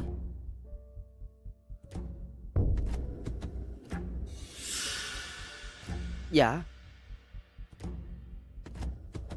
Hoàng thượng, cháo của hoàng hậu nương nương là cháo ngũ cốc, còn Quý phi nương nương nấu cháo 5 loại gạo. Đúng là đã đặt nhầm. Sao ngươi lại ẩu thế? Bệ hạ, vì hai loại giống nhau nên nô tài không phân biệt được thật. Xin bệ hạ giáng tội. Bẩm hoàng thượng, không hề phát hiện độc ở cung Không Ninh. Hoàng thượng, chuyện hạ độc không phải chuyện nhỏ. Thần thiếp nghĩ nên khám xét cả cung An Hỷ của Thuần Quý phi thì mới vẹn toàn. Ngươi Khám xét cung An Hỷ? Dạ.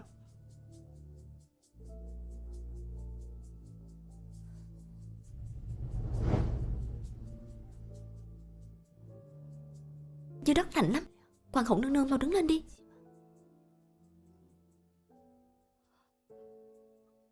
Được lắm, các ngươi mới là đồng bọn. Các ngươi định hợp sức hại bổn cung. Ngươi đã hầu hạ cung An Hỷ đến tìm bổn cung để làm gì? Vì hoàng hậu nương nương có ơn với tỷ tỷ của nô tỳ.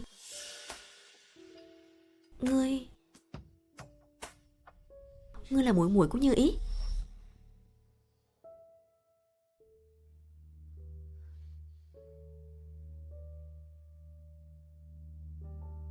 Khi mới vào cung, tỷ tỷ của nô tỳ bị người cũ trong cung bắt nạt.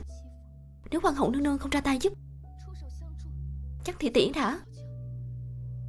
Tỷ tỷ luôn ghi nhớ lòng tốt của hoàng hậu nương nương trong thư, thường xuyên nhắc với nô tỳ. Nhắc mới nhớ, sau này tỷ tỷ của ngươi cũng có trách, thì trách Thuần Quý phi quá ngang ngược, kiêu ngạo. Nếu hôm đó bổn cung có thể biết tin sớm hơn, có lẽ Như Ý đã... Người đã mất rồi. Xin hoàng hậu nương nương đừng tự trách mình nữa. Chắc chắn nô tỳ sẽ đòi lại công bằng cho tỷ tỷ. Ngươi định báo thù à? Không chỉ báo thù Nô tỳ còn muốn cho hậu cung này biết nỗi oan của tất cả những người bị gọi là chúng sinh hạ đẳng không nên bị quyền thế che lấp. Đúng là đứa trẻ bất hạnh. Những năm qua thì tỷ ngươi nhẫn nhục chịu đựng trong cung cũng không uổng phí. Thật sự quán để nuôi dạy được một muội muội tốt. Nếu sau này ngươi cần gì trong cung thì cứ mở lời, bổn cung tự khắc sẽ giúp ngươi.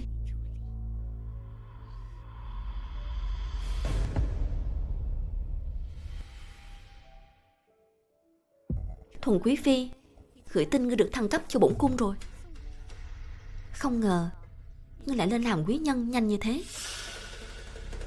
Thuần quý phi vội vàng gửi tin cho hoàng hậu nương nương, đơn giản là định chia rẽ mối quan hệ với Tần thiếp với hoàng hậu nương nương, để cô ta làm ngư ông đắc lợi. Nếu đây là điều Thuần quý phi muốn, chúng ta không ngại diễn cho cô ta xem. Lúc đó thuận nước đẩy thuyền là được.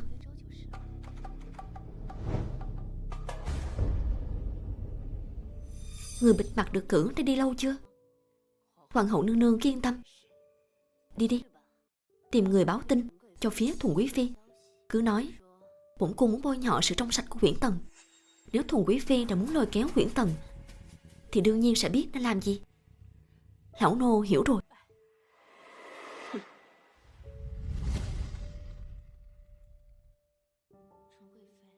Thuần quý phi, ngươi tưởng mình là người cầm trịch, thật ra ngươi đã là quân cờ từ lâu rồi. Bẩm bệ hạ, nô tài vừa lục soát được thuốc độc ở cung An Hỷ. Ngươi nói bậy. Tại sao trong cung của bổn cung lại có thuốc độc được chứ? Trình lên đây. Dạ. Là họ vu khống ta. Không ngờ Thuần quý phi lại giấu độc trong y phục thật. Rõ ràng cô ta muốn một mũi tên trúng hai đích. Không có gì bất ngờ. Thuần quý phi đã giả vờ lâu như thế, chỉ chờ lúc này.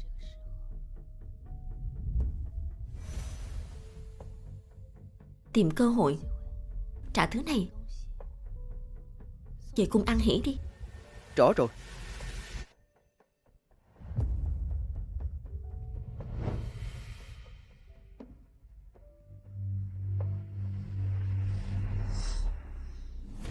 Bệ hạ, Thái y.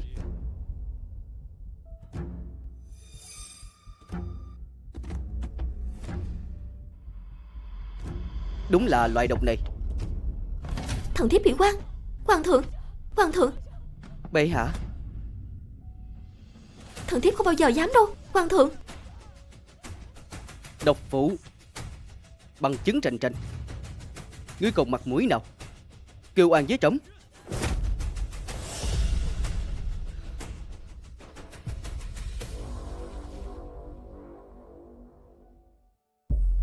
Bổn cung vô tội. Bổn cung bị hai thiện nhân hoàng hậu và Tống Trí hãm hại. Hoàng thượng, mau gọi hoàng thượng đến đây. Bổn cung muốn gặp hoàng thượng.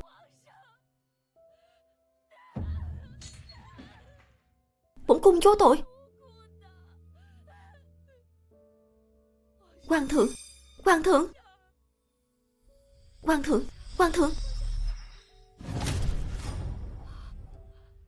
Là ngươi. Không ngờ ngươi chẳng dám tới gặp bổn cung. Ta không hổ thẹn gì, có gì không dám. Người nên hổ thẹn sợ hãi phải là ngươi đó.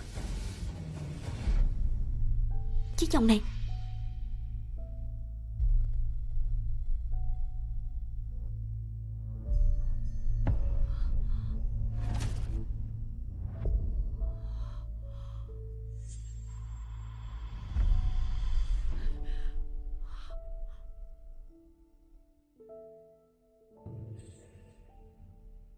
nếu bà thích chiếc vòng này, xem như bổn cung thưởng cho bà đi.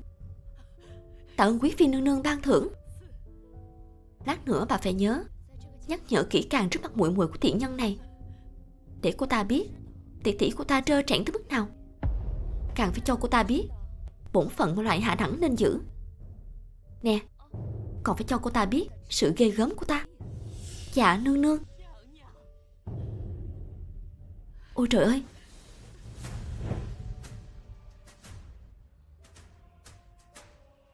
Bảo sao? Bảo sao hồi đó bổn cung thấy ngươi quen? Ngươi đúng là muội muội của thiện nhân đó. Tỷ ta có tên là Tống Như Ý. Ngươi dám đánh bổn cung? Ngươi làm sát người vô tội, có thường mạng người, ta có gì không dám. Làm sát người vô tội, coi thường mạng người hả? Bổn cung không hề. Rõ ràng tại tỷ thấp hèn của ngươi dám quyến rũ hoàng thượng ngay trước mặt bổn cung. Ngươi cứ nói tỷ ấy quyến rũ hoàng thượng, vậy ngươi có bằng chứng gì không? Bổn cung tận mắt thấy hoàng thượng nhìn cô ta một lần, dáng vẻ lẳng lơ của cô ta là bằng chứng. Đó là vấn đề của ngươi, không phải của tỷ ấy. Tỷ ta vào cung 10 mấy năm, vẫn luôn tận tụy, lúc nào cũng thận trọng từng tí, để được rời khỏi cung khi hết tuổi, sống cuộc đời của mình. Nhưng ngươi đã lấy mạng tỷ ấy trong hoàng cung này. Ngay cả khi tỷ ấy mất, ngươi cũng chưa từng nghĩ tới việc thải tỷ ấy ra ngoài.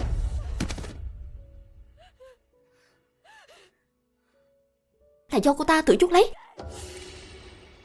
Ai bảo bổn cung là quý phi cao quý, còn cô ta thì sao? Cũng chỉ là một nô tài, sống theo thái độ của ta. Rất nhanh thôi, ngươi sẽ không được thế nữa. Ngươi nói vậy là có ý gì? Vì ngươi từng nói mưu hại hoàng thượng thì không có đường lui.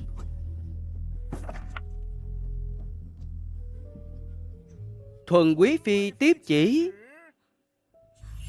Phụng Thiên thừa giận, hoàng đế chiếu viết. Thuần quý phi mưu hại thiên tử, tâm địa độc ác, đức không xứng vị. Trẫm nể tình cha ngươi có công với triều đình, sở án tru di cửu tộc thành tru di tam tộc. Thuần quý phi bị tước bỏ phong hiệu, nhốt trong lãnh cung, diện bích hối lỗi tới cuối đời. Không thử. Hoàng thượng, thần thiếp bị oan. Đây không phải là sự thật, hoàng thượng. Trước đây cũng có một người đau khổ cầu xin trước mặt ngươi, khẩn cầu ngươi tha cho tỷ ấy. Cuối cùng bây giờ cũng đến lượt ngươi trải nghiệm cảm giác không được ai tin tưởng, bị người ta định đoạt mạng sống này rồi. Không biết Thuần quý phi có thấy trải nghiệm này tuyệt không? Không thể nào, đây không phải là sự thật. Hoàng thượng yêu bổn cung như thế. Ngươi đã hại người thân duy nhất của ta trên đời này, khiến ta không còn nơi nương tựa, nên ta cũng phải khiến ngươi nhà tan cửa nát, cả họ mất mạng. Tiện nhân, bổn cung phải xử ngươi. Ta khuyên ngươi nên giữ sức đi. Chỉ bây giờ sự trả thù mà ta dành cho ngươi chỉ mới bắt đầu thôi.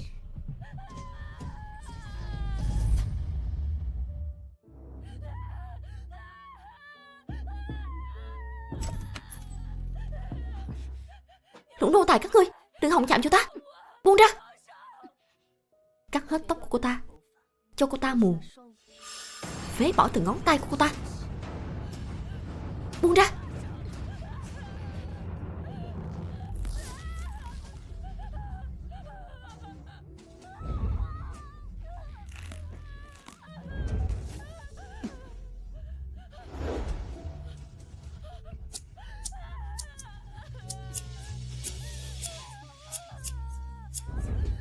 Buông ra, buông ra.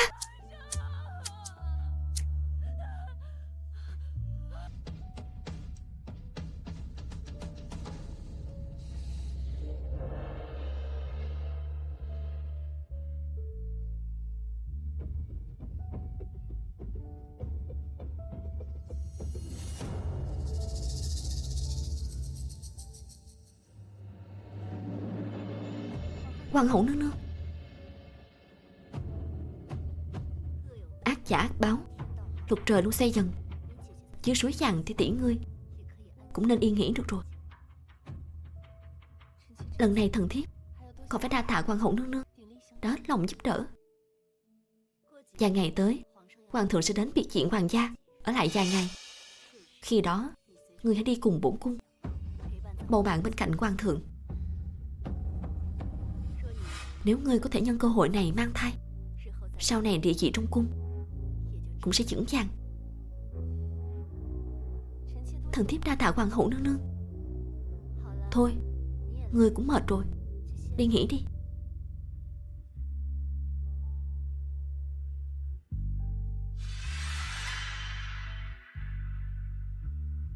Hoàng hậu nương nương định nâng đỡ Uyển Phi thật à?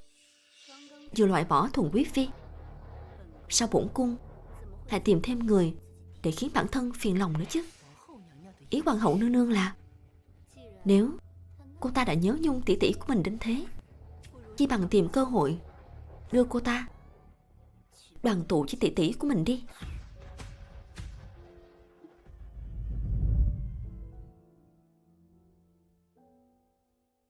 Nghe nói hoàng hậu nương nương đang ở ngự thư phòng uống trà trò chuyện với hoàng thượng, chắc đang xin cho người cùng tới biệt viện hoàng gia đó. Nữ nhân trong hậu cung đều tranh giành sự sủng ái của hoàng thượng. Cho dù hoàng hậu nương nương thì cũng không nhường thứ mình coi là báu vật cho người khác đâu. Ý người là hoàng hậu nương nương không hề tốt bụng như vậy à?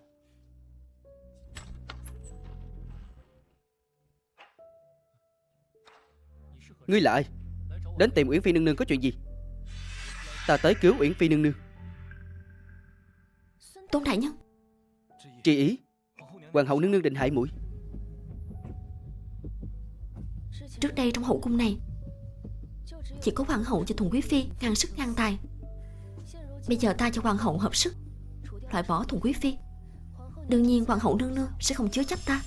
Nhưng mà ta không ngờ Tôn đại nhân phải gọi hoàng hậu biểu di mẫu thường ngày lại tới mật báo cho ta đó. Muội quá ngây thơ rồi. Hoàng hậu nương nương định hại muội không chỉ vì muội tranh giành sự sủng ái của hoàng thượng trong cung. Tôn đại nhân, huynh nói vậy là có ý gì? Thật ra tỷ tỷ muội bị hoàng hậu nương nương hại.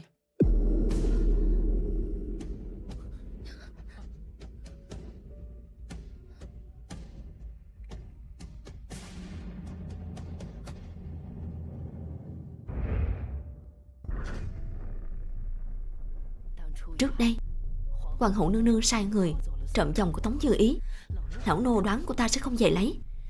Không ngờ Tống Như Ý lại về cung An Hỷ để lấy chồng thật. Hoàng hậu nương nương đúng là tiên đoán như thần. Bổn cung nghe nói chiếc chồng đó là quà đính hôn cho muội muội của ta. Cô ta yêu thương muội muội mình như thế, chắc chắn sẽ về lấy. Bây giờ hoàng thượng đang ở cung An Hỷ, với gương mặt của Tống Như Ý, muốn hoàng thượng không ưng cũng khó.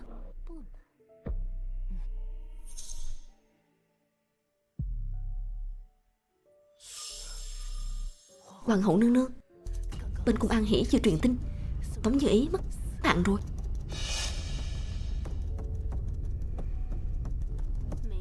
Đồ vô dụng, không làm được cái chuyện nhỏ này. Uổng công trước đây bổn cung có đặc biệt ban ơn trước mặt cô ta, đúng là lãng phí thời gian.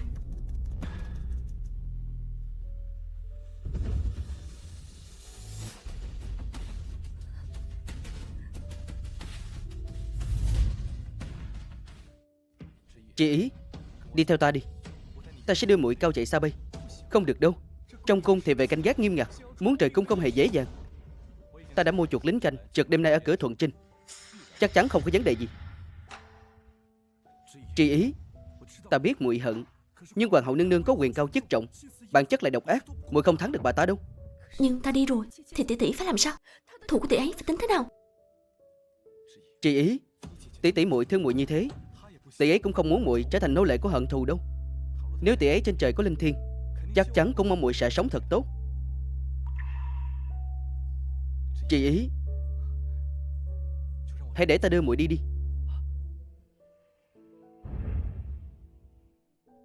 Tri ý muội muội.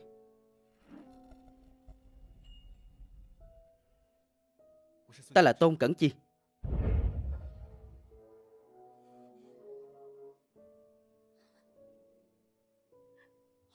Được, ta đi với huynh. Giờ tí đêm nay không gặp không về.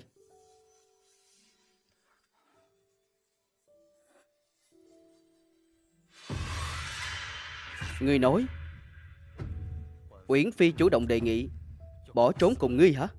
Hoàng thượng, hồi nãy Uyển Phi nương nương chặn trước cửa cung, nói cô ta vào cung vì bất đắc dĩ. Giờ cô ta đã thấy chán ghét, muốn tìm lại tự do. Hoàng thượng có điều chưa biết, trước khi vào cung, Uyển Phi từng có hôn ước với biểu ngoại sanh của thần thiếp. Sau đó, chỉ muốn vào cung để mưu cầu danh lợi, đã chủ động hủy hôn. Chắc giờ cô ta đã tích góp đủ bạc trong cung rồi, nên không muốn bị hậu cung ràng buộc nữa. Cô ta coi trẫm là gì? Hoàng thượng bớt giận. Hoàng thượng yêu thương Uyển Phi như vậy, sao Uyển Phi nhẫn tâm rời xa hoàng thượng được?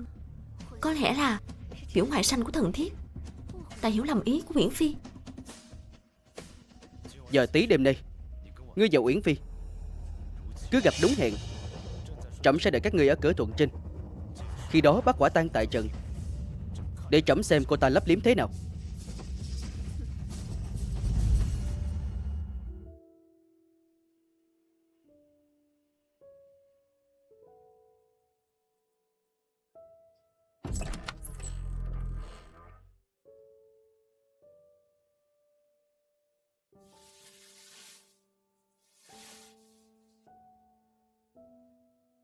Đến giờ tí rồi.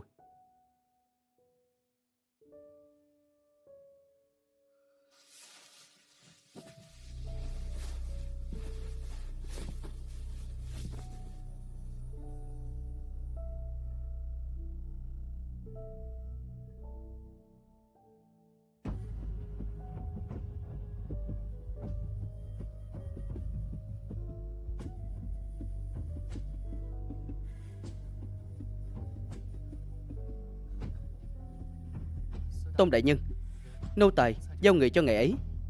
Sau khi hai người rời cung an toàn, nô tài sẽ châm lửa đốt cung Vị Ương. Khi đó Uyển Phi nương nương sẽ bất hạnh kẹt trong biển lửa. Yên tâm, ta không phụ lòng Tri Ý muội muội đâu. Tri Ý muội muội,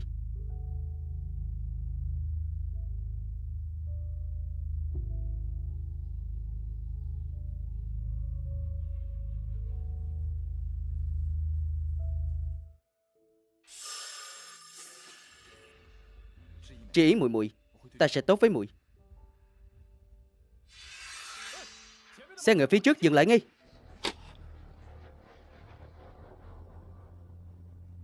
Tri Ý muội muội chờ một chút, ta đi xem thế nào.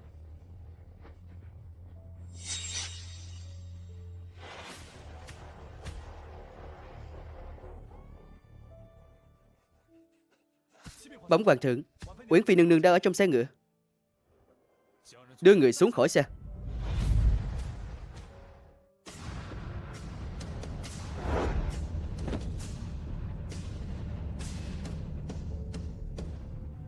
Uyển Phi, không ngờ ngươi lại làm được chuyện như thế này thật. Hoàng thượng sủng ái ngươi hết mực, mà sao ngươi dám làm tổn thương hoàng thượng như thế? Nếu đã dám làm thì không cần giấu giếm, lộ mặt ra.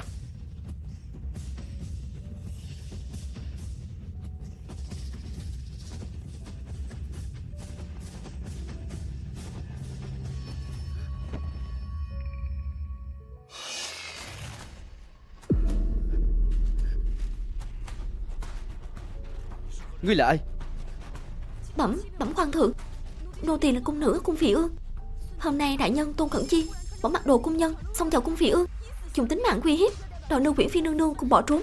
Uyển Phi nương nương sợ hãi, không biết làm thế nào, cũng không muốn làm phiền hoàng thượng vì việc riêng của mình, bèn bảo nô tỳ tới nói rõ với đại nhân Tôn Cẩn Chi. Nhưng đại nhân Tôn Cẩn Chi không nói năng gì, kéo luôn nô tỳ lên xe ngựa. Cô ta nói dối, ta không làm vậy. Hoàng thượng, hoàng thượng, về chuyện đại nhân Tôn Cẩn Chi xông vào cung Vị Ương giữa đêm, không chỉ mình nô tài làm chứng được, mà cả những người khác ở cung Vị Ương cũng có thể làm chứng.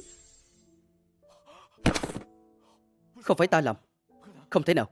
Người đâu? Cứ giam Tôn Cẩn Chi vào thiên lao trước. Hoàng thượng, xin tha mạng hoàng thượng, nô tài không dám đâu hoàng thượng. Đi.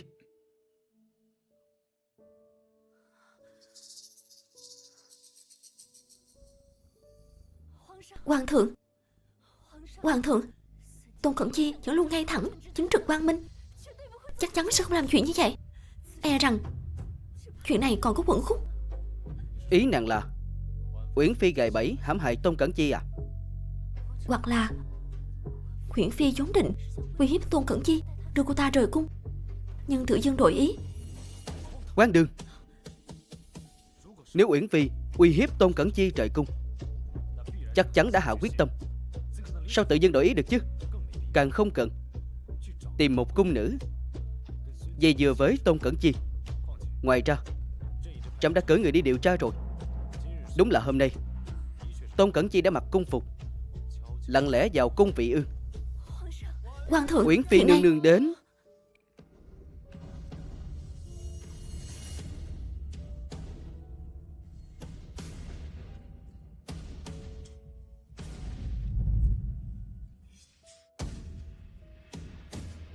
Thần thiếp thỉnh an hoàng thượng. Đồ tiểu nhân tàn nhẫn độc ác như ngươi, chẳng có mặt mũi để gặp hoàng thượng à? Sao rồi? Không bị bỏng chứ?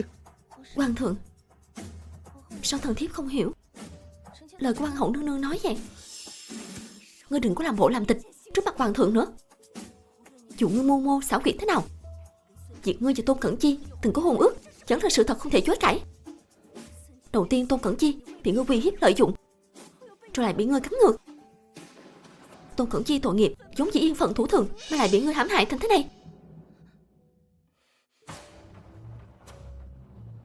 Hoàng thượng, đúng là thần thiếp và Tôn đại nhân từng có hôn ước, nhưng trước khi vào cung, thần thiếp đã hủy hôn với huynh ấy rồi. Nếu trong lòng thần thiếp có Tôn đại nhân thật, thì làm sao có thể hủy hôn với huynh ấy?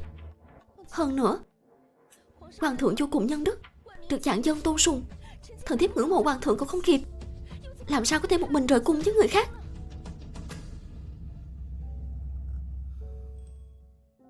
Nào,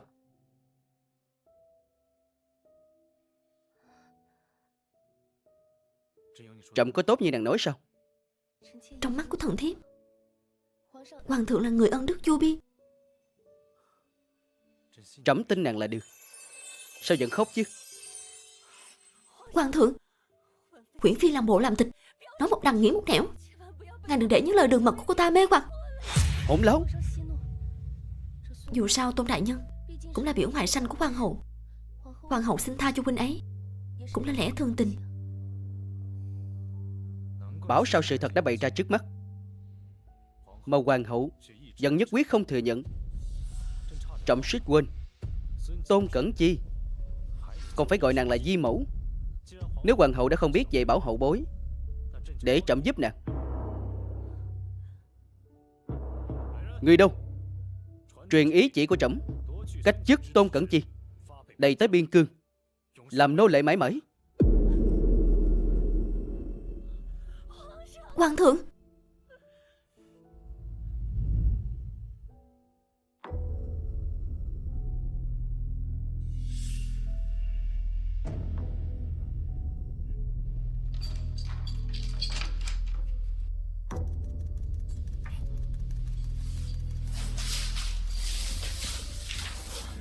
Di mẫu, Di mẫu cứu con.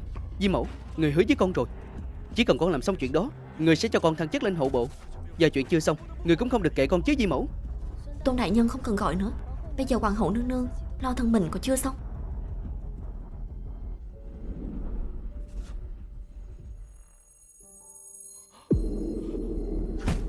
Là cô? Sao cô lại tới đây? Cô tới đây xem trò cười của ta à? Đúng đó, đúng là ta tới cười nhạo ngươi. Cô...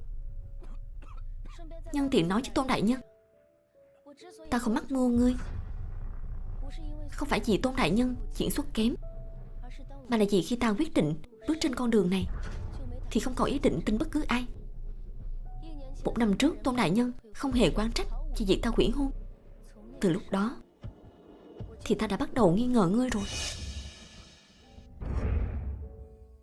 Sao?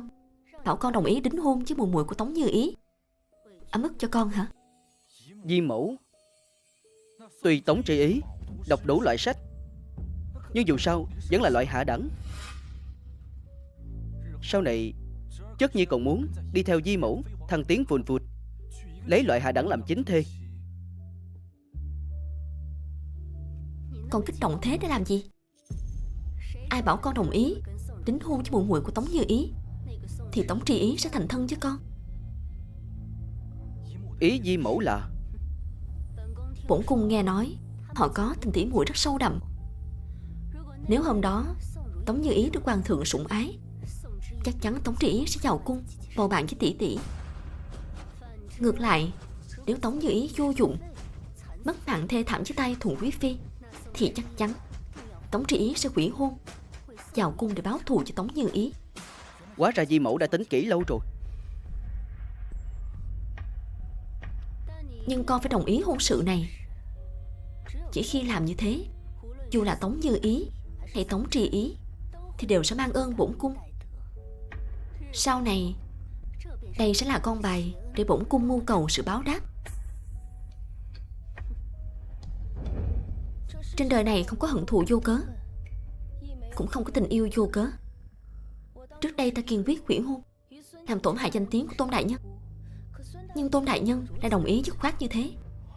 Nếu sau này chúng ta không liên quan gì nữa, thì đúng là ta đã lấy bụng tiểu nhân, đo lòng quân tử. Nếu sau này Tôn đại nhân gặp khó khăn, chắc chắn ta, Tống Tri Ý sẽ xông pha khói lửa. Còn nếu Tôn đại nhân vốn đã là tay sai của hoàng hậu, chắc chắn hoàng hậu sẽ bảo Tôn đại nhân xuất hiện để dụ ta vào trong. Tống Tri Ý, cô đúng là độc ác. Ta độc ác? Nếu không như thế thì ta đã không toàn thây từ lâu rồi. Nếu ta không ác, thế gian này còn tiếc cả sự công bằng với ta. Tội nhân Tôn Cẩn Chi đến lúc lên đường đi biên cương rồi.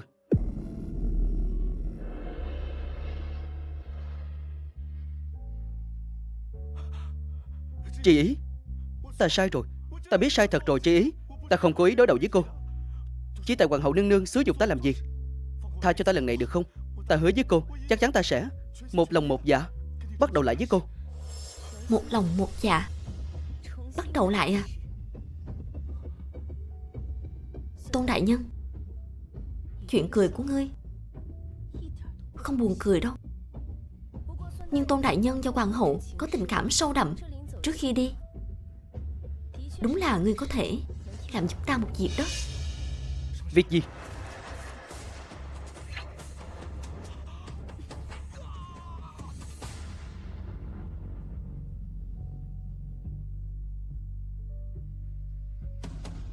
Huyễn Phi sai người gửi quà cho hoàng hậu nương nương. Hoàng hậu nương nương, Huyễn Phi đúng là vừa đấm vừa xoa.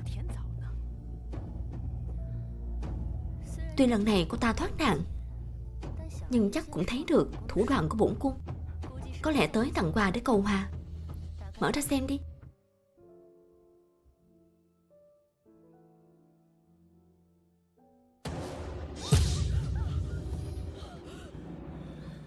Huyễn Phi to gan thật. Lão nô sẽ đi bẩm báo với hoàng thượng ngay. Bình tĩnh. Tiện nhân Tống Tri Ý tưởng làm thế là có thể ra quay với bổn cung. Thật ra cô ta đang tự dâng điểm yếu cho bổn cung.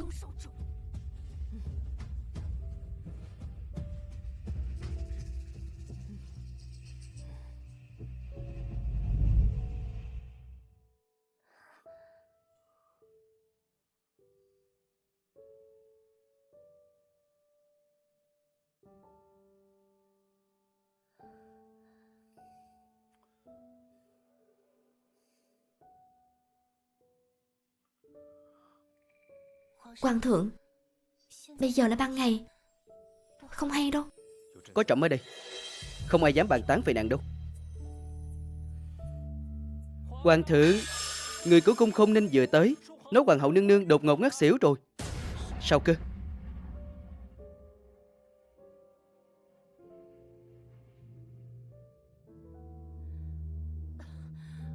Hoàng thượng, đang yên đang lành, sao tự dưng lại ngất xỉu chứ?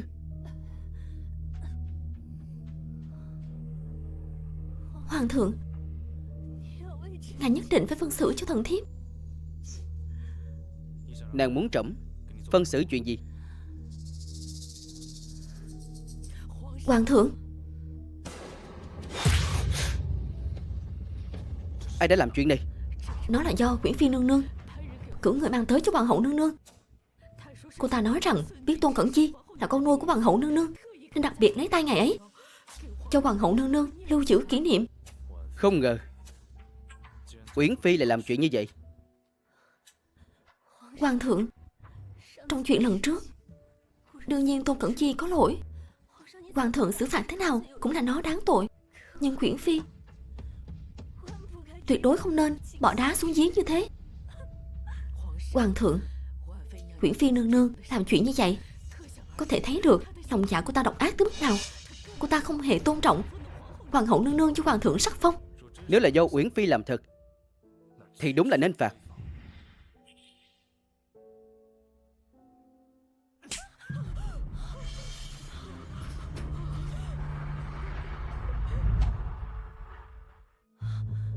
Hoàng thượng, tại sao ngài? Hoàng thượng,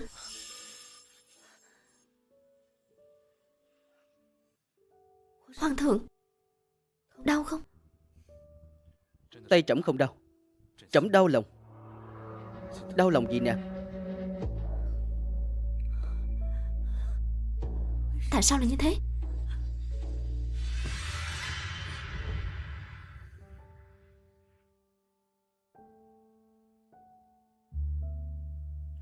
Hoàng thượng,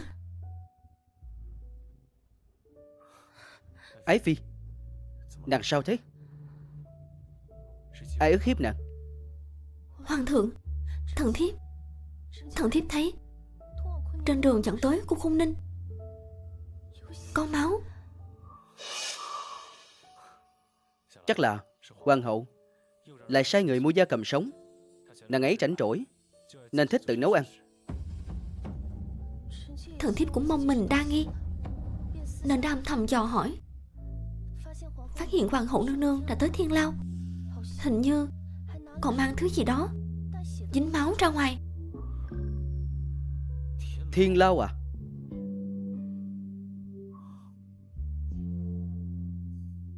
Người đâu?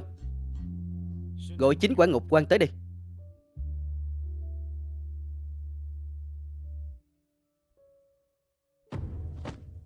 Di thần khấu kiến hoàng thượng. Hồi nãy có người đã đến Thiên Lao à?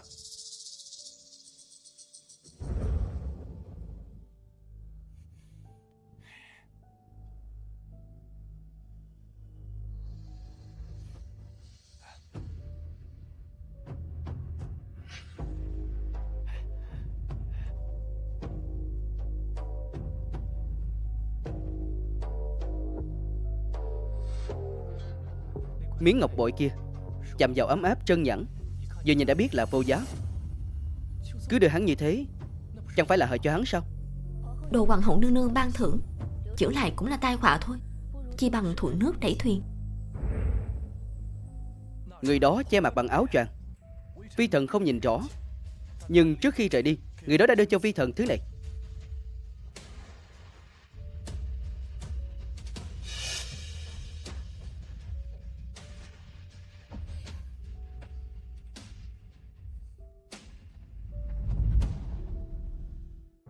Trẫm quả thực đã thấy ngọc bội này ở cung Khôn Ninh.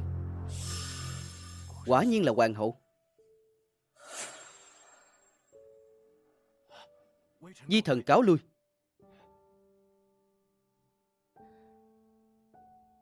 Hoàng thượng cũng đừng đa nghi, có lẽ là hoàng hậu nương nương đến Thiên Lao thăm Tôn Cẩn Chi đại nhân, hoặc có lẽ là hoàng hậu nương nương không cẩn thận cha phải đầu đó Thiên Lao thôi. Nàng đó lương thiện quá, luôn nghĩ cho người khác.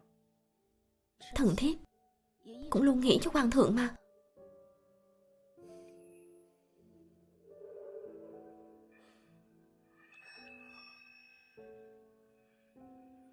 Hoàng thượng, giờ nãy người của cung Khôn Ninh tới, nói hoàng hậu nương nương bỗng bị ngất. Cái gì? Lúc đầu trẫm còn chưa hiểu, bây giờ coi như đã hiểu rồi. Ngay từ đầu hoàng hậu đã hãm hại Uyển Phi. Hoàng thượng, thần thiếp không hề làm. Hoàng thượng, nếu hoàng hậu nương nương đột nhiên ngất thật thì chắc chắn mạch tượng sẽ khác người thường. Chi bằng gọi thái y tới khám kỹ xem sao. Hoàng hậu Nàng làm trẫm thất vọng quá. Mấy ngày nữa, một mình Uyển Phi sẽ tới biệt viện hoàng gia ở vài ngày cùng trẫm. Nàng cứ ở cung Khôn Ninh này, đóng cửa sám hối đi.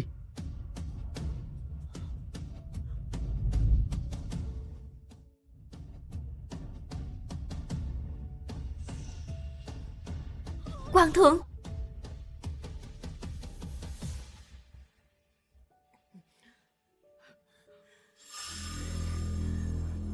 Tiện nhân. Ngay từ đầu ả đó đã tính toán tất cả, chỉ đợi bổn cung thử nhảy vào hố lửa.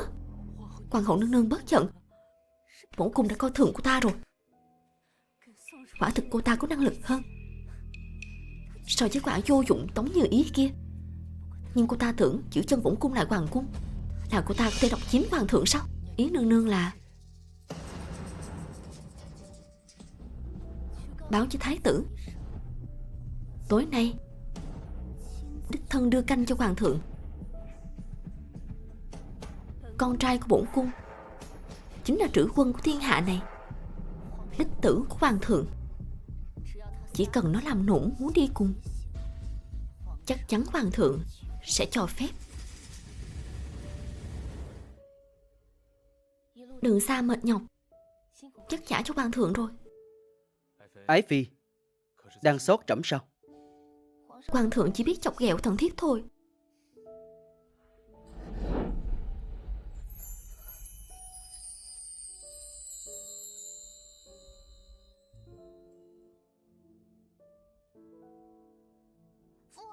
Phụ hoàng, đây là trái cây mà Nhi thần vừa mới hái. Phụ hoàng nếm thử lúc còn tươi đi. Khá lắm. Phụ hoàng, Nhi thần nghe nói cảnh sắc ở biệt viện này rất nhã nhặn. Nếu phụ hoàng rảnh rỗi, giờ Nhi thần sẵn lòng đi dạo xung quanh cùng phụ hoàng. Được, còn có hiếu như vậy thật đáng quý. Phụ hoàng, chúng ta mau đi thôi.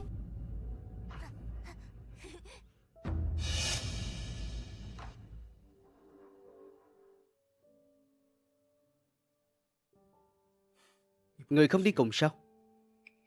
Cha con người ta tình cảm thắm thiết, ta được sủng ái hơn nữa cũng chỉ là người ngoài, còn không bằng lấy lui làm tiếng.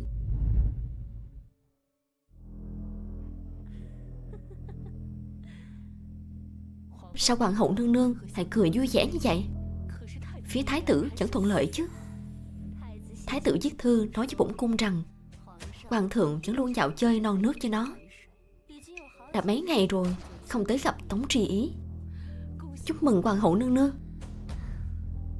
Đúng là yêu ai yêu cả đường đi lối về. Có thái tử dỗ dành hoàng thượng, sau khi ngảy hồi cung ắt sẽ không so đo với bổn cung nữa. Đợi đến lúc đó, bổn cung phải khiến Tống Tri Ý hối hận về đã đối đầu với bổn cung.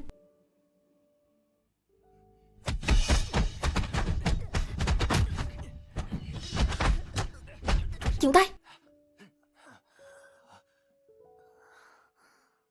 Tại sao các người lại đánh nó? Bẩm Uyển Phi nương nương, là nhị điện hạ không tốt, cứ làm thái tử chướng mắt. Uyển Phi nương nương, nhị điện hạ là đứa con hoang do tỳ nữ rửa chân ở biệt viện này sinh ra. Ả ta sinh ra nó chưa được bao lâu thì mất. Sau khi nó sinh ra đã bị hoàng thượng lãng quên ở biệt viện này. Nương nương, đừng lãng phí tâm tư cho loại người này. Chỉ vì mẹ đẻ của nó là tỳ nữ rửa chân mà các người coi thường nó, còn mắng nó là con hoang sao? Chỉ vì nó xuất hiện trước mặt thái tử mà thái tử điện hạ có thể tùy ý sử dụng vậy sao? Tránh ra. Nào.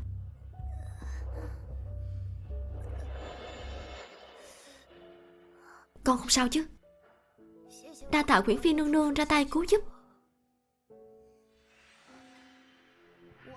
Uyển Phi vẫn thích lo chuyện bao đồng.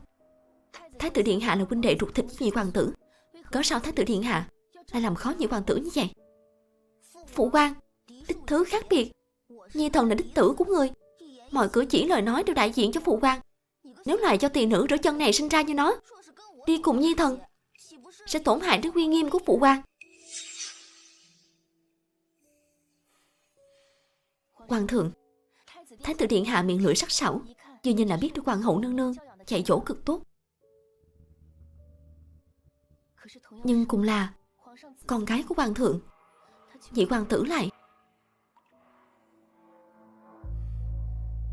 Nếu mẹ ruột của nhị hoàng tử còn sống, chắc chắn cũng sẽ giúp hoàng thượng tận lực dạy dỗ nhị hoàng tử.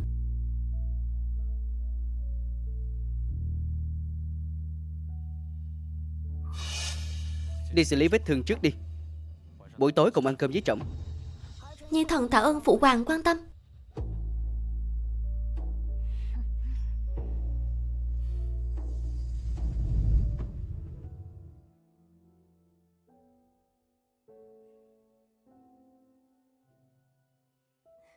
Nhị hoàng tử đã nhìn gì vậy?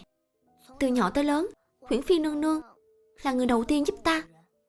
Những kẻ khác đều cảm thấy thân phận của ta thấp hèn.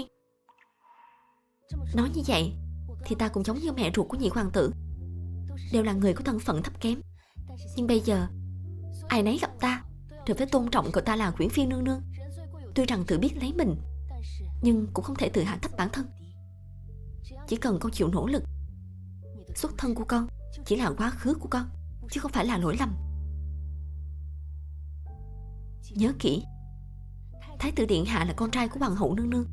Tương tự, con cũng là con trai của hoàng thượng. Dạ, con đã nhớ kỹ lời của Huyễn Phi nương nương. Đi nào, còn phải dùng bữa của hoàng thượng nữa.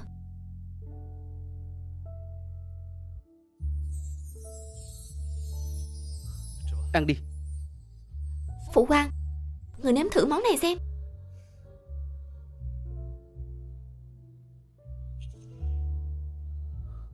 Nào.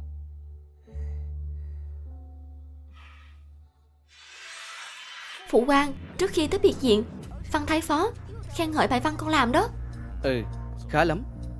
Ta nhớ nhị hoàng đệ cũng trạc tuổi ta, cũng đến tuổi học làm văn rồi. Chỉ là không biết văn chương của nhị hoàng đệ sao rồi. Thái tử điện hạ trong cung có Văn thái phó tự mình dạy bảo, dĩ nhiên học vấn không kém bao nhiêu. Nhưng nhị hoàng tử từ khi sinh ra đã ở biệt viện, dĩ nhiên không so được với trình độ giáo dục của Thái tử điện hạ. Ăn hại vẫn là ăn hại. Nguyễn Phi không cần ở đây che giấu giúp nó. Nếu không, ngươi hỏi nó xem, có dám so tài với ta trước mặt phụ hoàng không?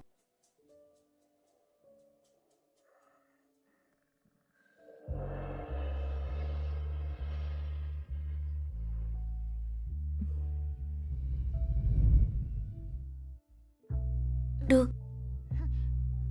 Đi nào. Sợ cái gì?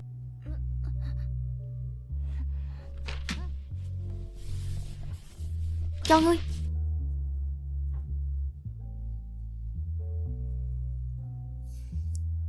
Chúng ta ăn thôi.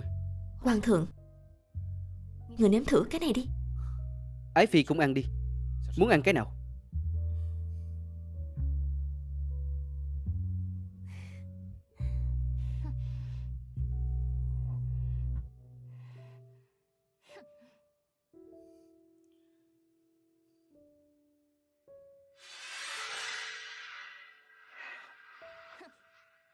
Được rồi, lại đây.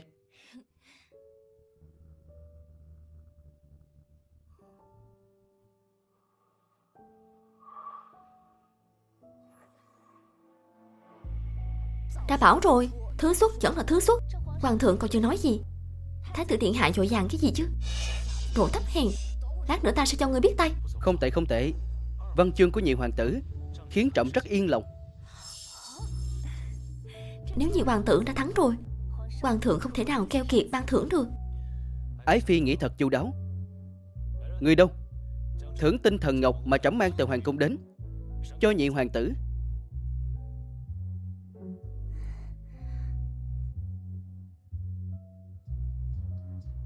Xem ra con gái của hoàng thượng đều thừa hưởng trí thông minh trời sinh của người, cũng không phân trưởng thứ.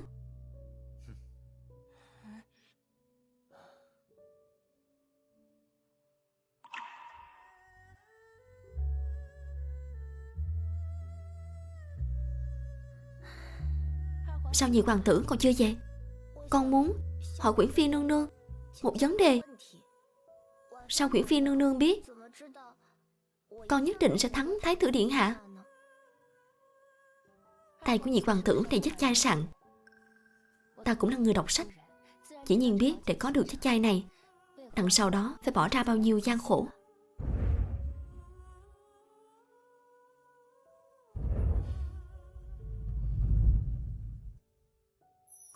Nhưng lúc còn ở biệt viện, thường nghe có người nhắc tới thái tử trong hoàng cung, luôn được Văn Thái Phó khen ngợi hết lời.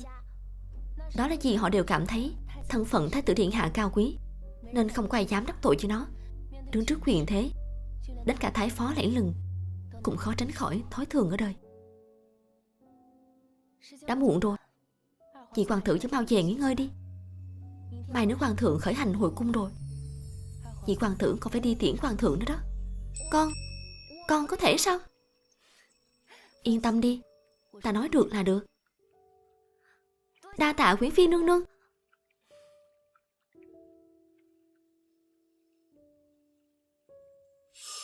Thái tử điện hạ vốn đã coi thường nhị điện hạ.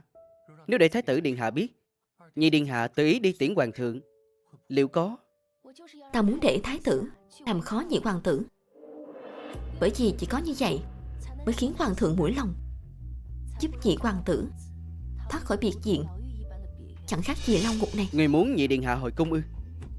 Nhưng dù là vậy, nhị điện hạ không có mẫu phi giúp đỡ, vẫn khó tránh khỏi số kiếp bị bắt nạt. Hiện giờ hoàng hậu đã lôi thái tử ra, là muốn đè đầu cưỡi cổ ta vì mặt con cái. Hậu cung có bao nhiêu phi tần như vậy, lại chỉ có một hoàng tử với một nhị hoàng tử. Ngẫm lại, nếu ta muốn mang long thai, đâu phải chuyện dễ dàng, chỉ bằng để ta và nhị hoàng tử nâng đỡ lẫn nhau, giúp nhau được như ý. Trên đời này làm gì có chuyện đồng cảm. Muốn thay đổi sự bất công của thời đại này, chỉ có kẻ leo lên đỉnh cao, nếm trải mùi vị đau khổ, mới có thể kiềm hãm được sự lan rộng của thói coi quyền thế là trên hết.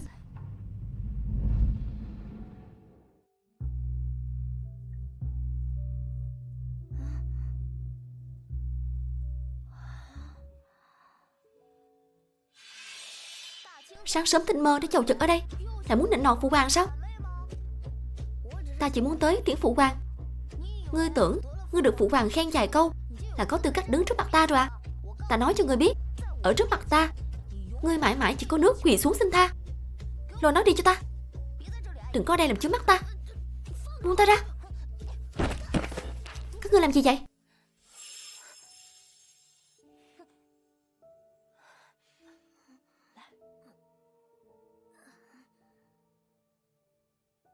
Quyển Phi nương nương, con không sao. Thái tử điện hạ là chủ quân một nước, lòng rộng mở mới làm nên nghiệp lớn. Sao không bao dung nổi cho huynh đệ của mình? Ngươi là cái thái gì cũng xứng dài đời ta sao? Loài chó má cho kẻ thấp hèn sinh ra, một kẻ hạ đẳng, dù hai người có hợp lại cũng chỉ xứng xách giày cho ta thôi. Thái tử điện hạ cậy thế với người như vậy, chẳng qua cũng ý vào thân phận cao quý của mình. Nhưng cái gọi là thân phận là người khác ban cho ngươi. Tương tự, người khác cũng có thể lấy đi nó từ ngươi. Thái tử điện hạ bụng đầy kinh luân, lẽ nào đến đạo lý đơn giản như vậy? Song có khúc người có lúc mà cũng không hiểu hay sao? Láo xược. Chuyện gì mà ầm ĩ thế này?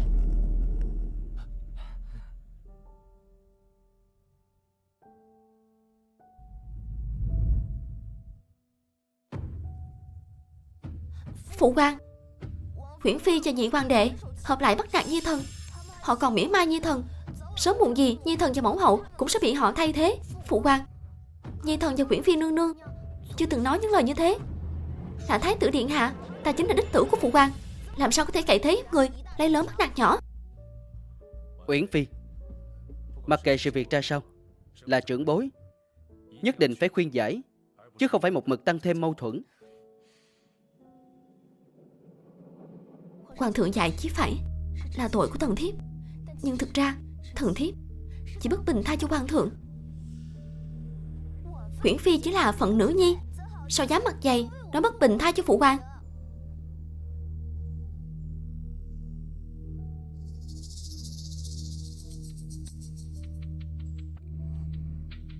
Ngọc bội phụ hoàng tặng con.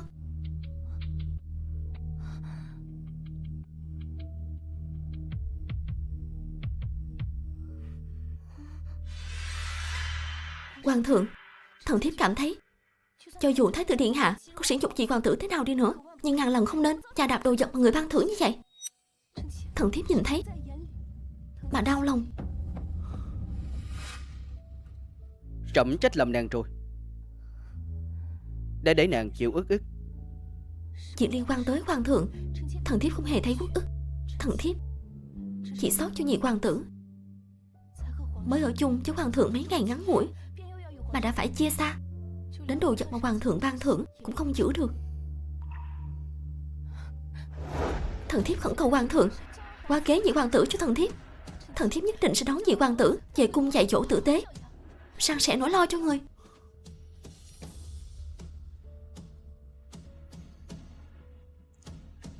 Trẫm chuẩn tấu. Nhi thần tạ ơn phụ hoàng ban ơn. Đứng lên đi.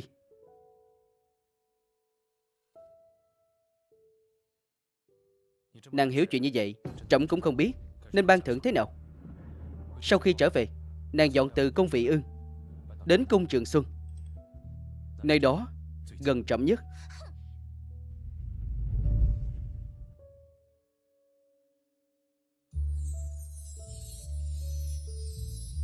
Phụ hoàng vừa đi đường xa mệt nhọc, về cung không thích hợp ăn đồ quá nhiều dầu mỡ.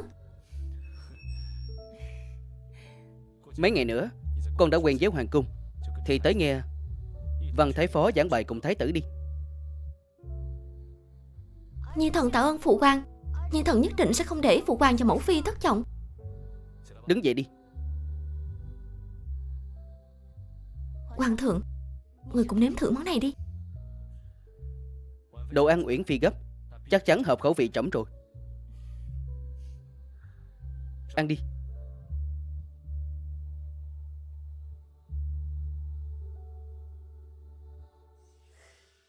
Thế nào, bổn cung có đẹp không? Đẹp lắm. Bàn thức ăn này đều là do hoàng hậu nương nương tự làm. Một lát nữa hoàng thượng và thái tử điện hạ tới, chắc chắn sẽ rất vui mừng. Thái tử là đích tử duy nhất của hoàng thượng. Hoàng thượng từ biệt viện trở về, đương nhiên phải cùng thái tử đến thăm hoàng hậu này rồi. Đúng đó. Nhi thần thỉnh an mẫu hậu. Sao lại chỉ có mình con? Phụ hoàng con đâu? Phụ. Thánh chỉ đến. Thảo nào hoàng thượng chưa tới? Nhất định là thời gian qua thái tử hầu hạ có công trước mặt hoàng thượng. Hoàng thượng vừa về cung đã bận rộn, hạ chỉ ban thưởng cho bổn cung.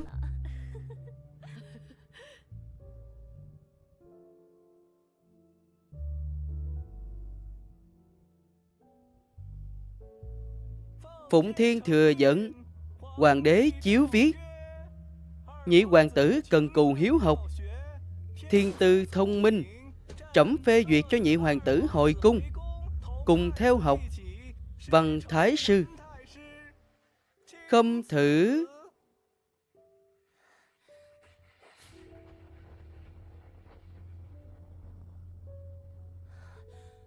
Tại sao nhị hoàng tử lại được về cung? Phụ hoàng đã đồng ý cho nhị hoàng đệ làm con thừa tự của Uyển Phi rồi. Con nói gì?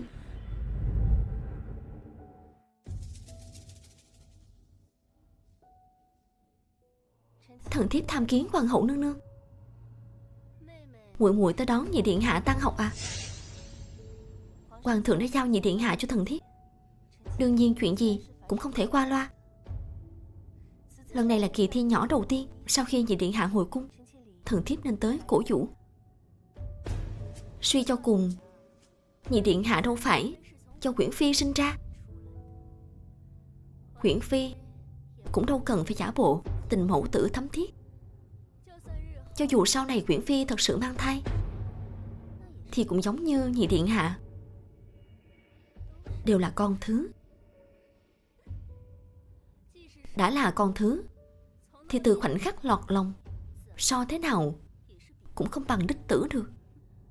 Nói vậy là hoàng hậu rất tự tin với thành tích lần này của thái tử. Đương nhiên Văn Thái Phó vẫn thường xuyên khen ngợi thành tích của thái Nhị điện tử. hạ tư chất thông minh, là người đứng đầu kỳ thi nhỏ lần này. Làm sao có thể chứ? Trước đây trong cung chỉ có mình thái tử điện hạ, đương nhiên là học thế nào cũng không ai bằng rồi. Nhưng bây giờ đã khác. chỉ là kỳ thi nhỏ thôi mà, không nói lên được điều gì. Cho dù thế nào đi nữa, thái tử vẫn là trữ quân. Hoàng hậu nương nương nói vậy không sai, nhưng cũng chẳng ai nói rằng sau này người đăng cơ nhất định phải là đích tử.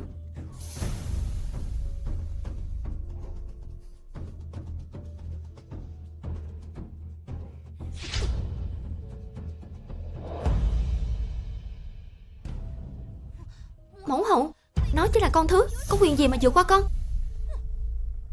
Bây giờ xem ra nhị hoàng tử kia cũng chẳng phải đèn cạn dầu gì. Con khoan nghĩ tới chuyện thi cử thất bại đã. Con nhớ kỹ, trưa nay không được dùng bữa. Truyền tin ra ngoài, cứ nói là thái tử vì cảm nhiễm phong hàn, thi cử không tốt mà mất ăn mất ngủ. Dạ.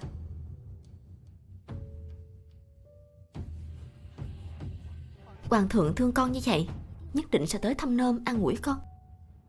Hãy nhớ cho kỹ, thành tích dĩ nhiên quan trọng, nhưng quan trọng hơn phải học cách nắm bắt trái tim phụ hoàng con.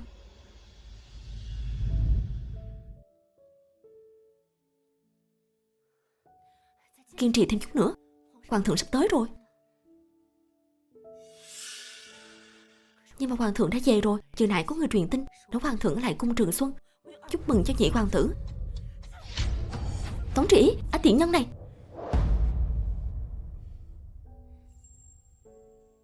Thần thiếp cung tiễn hoàng thượng.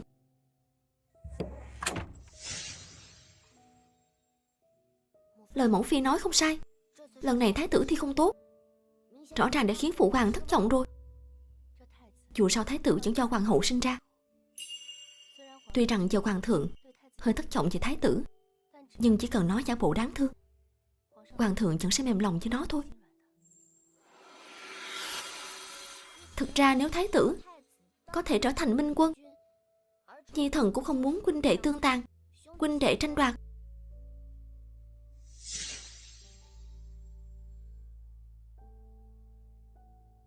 Nếu ánh dương chiếu rọi, đâu ai muốn lấy tính mạng của mình ra làm tiền đặt cược, bất chấp tất cả mà xông lên chứ.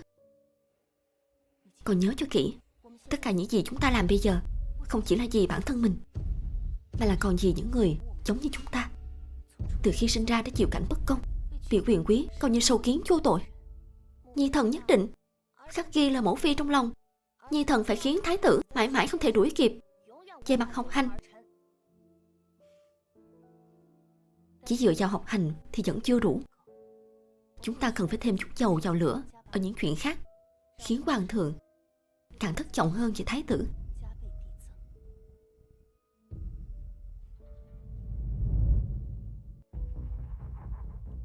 Nghe nói mấy ngày trước, chỉ học hành mà thái tử điện hạ mất ăn mất ngủ. Hoàng đệ nghe xong chỉ thấy tự thẹn không bằng. Chỉ bằng lần sau, hoàng đệ nhường thái tử điện hạ một chút. Đúng là con chuột chưa thấy sữa đời. Chẳng qua ngươi được phụ hoàng coi trọng mấy lần mà thôi, có gì đắc ý. Mấy lần này ta được phụ hoàng coi trọng cũng là nhờ phúc của thái tử điện hạ đó. Nói ra thì ta còn phải cảm tạ thái tử điện hạ nữa. May nhờ có bờ vai của thái tử điện hạ, ta mới đứng lên nhanh như thế. Nếu không muốn ăn đòn thì nhớ quản cho tốt cái miệng của ngươi. Thái tử điện hạ đi vội vã như vậy rất hợp với một từ: chạy rẽ đất. Đừng lo, đã gọi thái y rồi. Nàng ở đây với nó, ta ra ngoài đợi thái y giùm nàng. Thần thiếp hiểu rồi.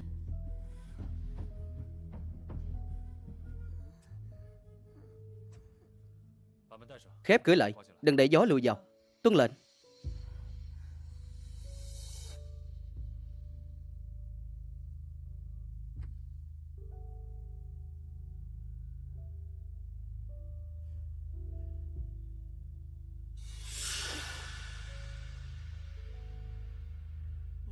Con làm tốt lắm.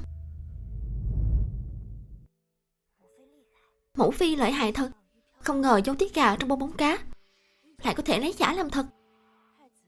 Thái tử vốn coi trời bằng dung, phẩm hạnh không đoan chính.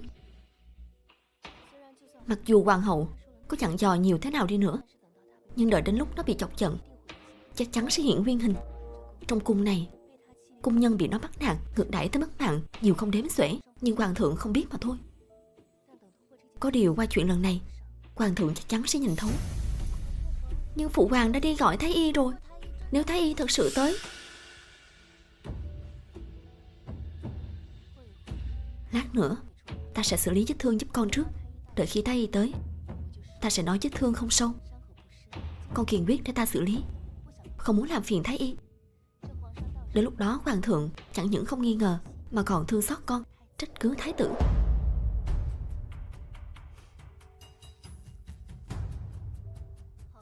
Đẹp không? Đẹp lắm. Mẫu hậu, mẫu hậu, mẫu hậu, mẫu hậu, con đánh nhị hoàng đệ chảy máu đầu trước mặt phụ hoàng rồi. Con nói gì? Bổn cung đã nói với con bao lần rồi, phải nhớ kiềm chế tính khí. Mà sao con cứ quên vậy? Nếu phụ hoàng không nhìn thấy thì con lấy mạng nó cũng chẳng sao. Nhưng con lại đánh nó trước mặt phụ hoàng. Con cũng không ngờ chỉ đánh có mấy cái mà nó đã chảy máu đầu rồi. Đi, gọi Châu thái y thường khám cho bổn cung đến đây. Bổn cung muốn dẫn Châu thái y đích thân đi xem thử, sao nhị hoàng tử lại trở nên yếu ớt mong manh như thế.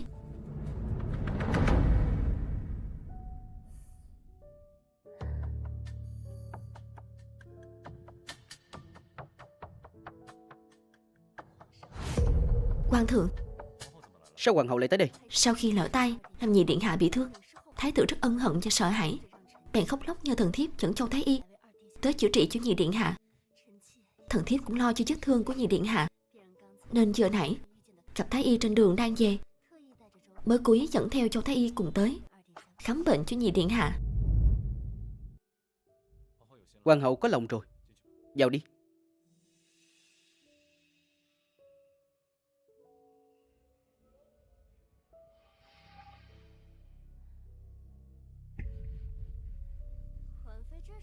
Huyễn Phi đang làm gì vậy?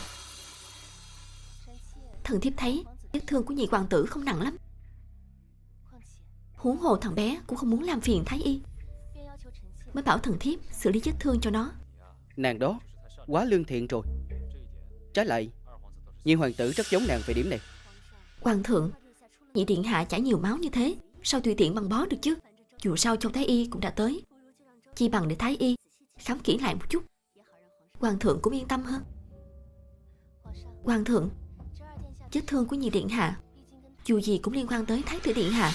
Nếu để thái y ra vết thương nghiêm trọng, chẳng phải danh tiếng của thái tử điện hạ sẽ quy củ tổ tông, thiên tử phạm pháp cũng xử tội như thứ dân, huống hồ là thái tử. Nếu vết thương của nhị hoàng tử thật sự nghiêm trọng như vậy, bổn cung sẽ áp giải thái tử tới quỳ 3 ngày 3 đêm ở ngoài cửa cung Trường Xuân này. Huyễn Phi sao cứ ấp a ấp úng như vậy? Lẽ nào vết thương của nhị hoàng tử còn có ân tình khác hay sao? Băng bó lại cho nhị hoàng tử đi. Dạ.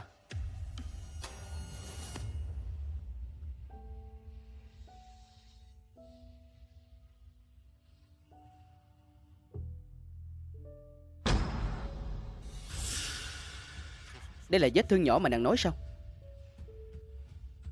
Hoàng thượng, thần thiếp và nhị hoàng tử đều không muốn làm lớn chuyện này, chẳng qua suy nghĩ cho danh tiếng của thái tử điện hạ. Nhưng mà hoàng hậu nương nương... Giờ nãy hoàng hậu nói nếu nhị hoàng tử bị thương nặng thì thế nào? Để thái tử quỳ 3 ngày 3 đêm ở cung Trường Xuân. Vậy còn không mau gọi thái tử tới đây.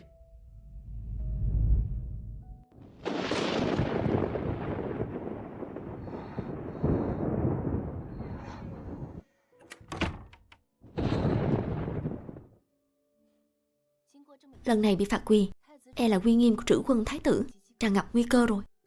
Xem ra con hời rồi, cũng không uổng công nhưng thần cố tình làm mình bị thương.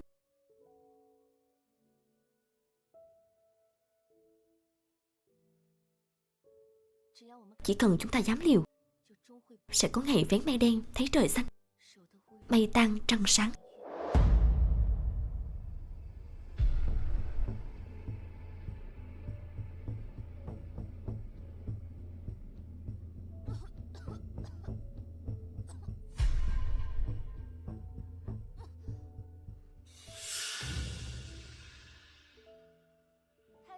tử điện hạ bị bệnh nặng đến mức này cơ à?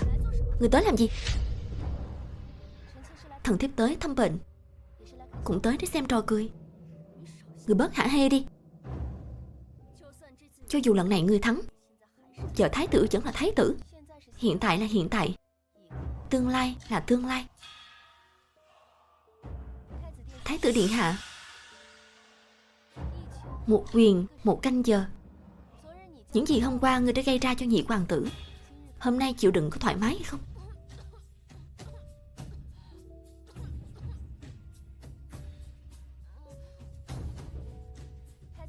Thái tử điện hạ dưỡng bệnh cho tốt.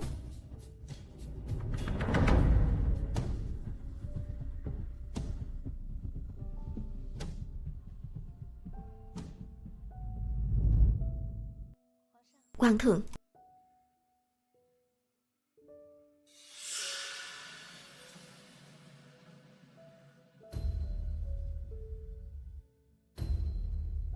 thần thiếp bái kiến hoàng thượng. Sao hoàng hậu lại tiều tụy thế này? Từ lúc thái tử bị phạt quỳ ở cung Trường Xuân, cứ sốt cao mãi không hạ.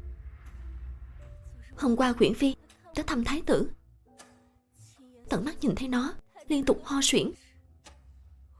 Trước khi Quyển Phi đi, thần thiếp còn cố tình cầu xin Quyển Phi nói đỡ giúp mình. Xin hoàng thượng tới cung Khôn Ninh thăm thái tử. Nào ngờ có vẻ Quyển Phi chưa từng nói với hoàng thượng. Thần thiếp xót thái tử điện hạ, nhưng trong lòng thần thiếp, hoàng thượng là thiên tử vẫn quan trọng hơn. Thần thiếp sợ thái tử bị cảm lạnh rồi lây cho long thể của hoàng thượng, cho nên mới không nhắc tới.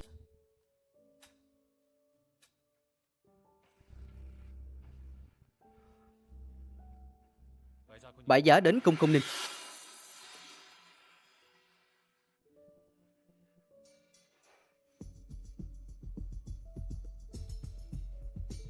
Bổn cung đã nói rồi, không ai có thể thay thế được địa vị của thái tử.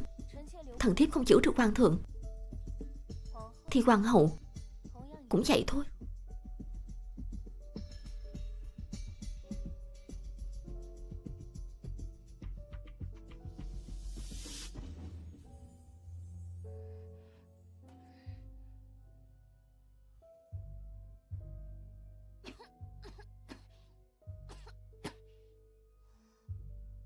Nhi thần biết mình không nên đánh nhau với nhị hoàng đệ, xin phụ hoàng trách phạt. Con đã tự phạt rồi, biết sai là tốt. Bệ hạ, giờ Văn Thái Phó đang ở thượng thư phòng, hết lời khen ngợi nhị hoàng tử. Hình như nói là nhị hoàng tử viết một bài văn về hoàng thượng. Văn Thái Phó cảm thấy rất hay nên mang tới hội văn thơ. Ai ngờ bài văn này của nhị hoàng tử lại được một đám đại nho tán thưởng. Ồ, đến thượng thư phòng tuân lệnh. Phụ hoàng, hoàng thượng, hoàng thượng.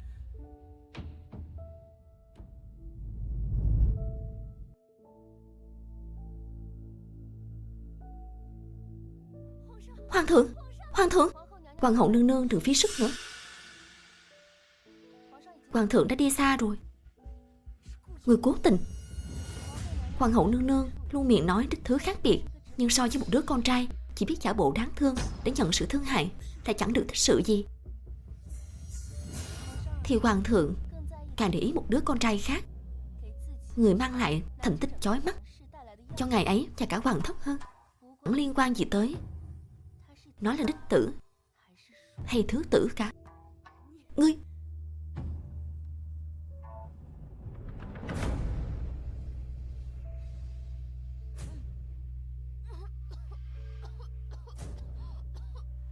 nhất định phải kiên trì. Văn Thái Phó sắp tổ chức kỳ thi nhỏ nữa. Lần này tuyệt đối không thể để hai kẻ hạ tiện kia không tiếp được nữa. Con ơi, con ơi, con ơi. Người đâu? Truyền Thái Y.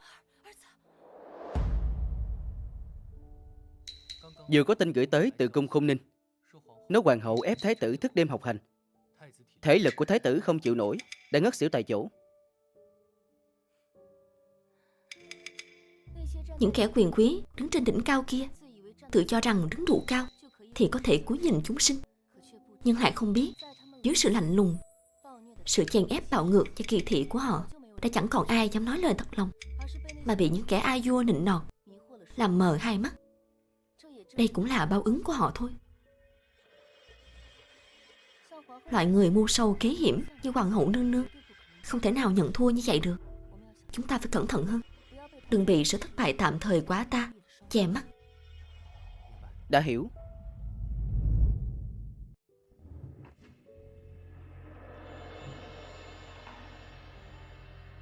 Hoàng hậu nương nương, sức khỏe của thái tử mới là quan trọng nhất. Bổn cung cũng biết. Nhưng hiện giờ Tống Tri cùng nhị hoàng tử cứ nhìn chằm chằm thái tử không buông. Bổn cung biết phải làm sao đây. Kỳ thi nhỏ lần này thái tử tuyệt đối không thể thua nữa. Tuyệt đối không thể. Người đi mời người đó vào cung cho bổn cung. Hoàng hậu nương nương nhắc là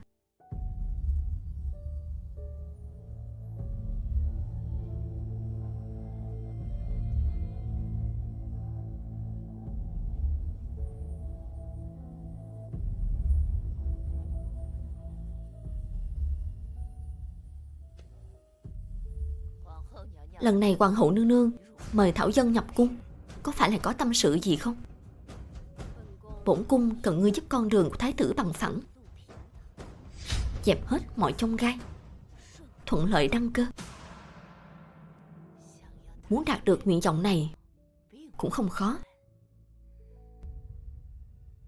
nhưng quá trình hơi rườm rà, hơn nữa còn cực kỳ tổn hại âm đức.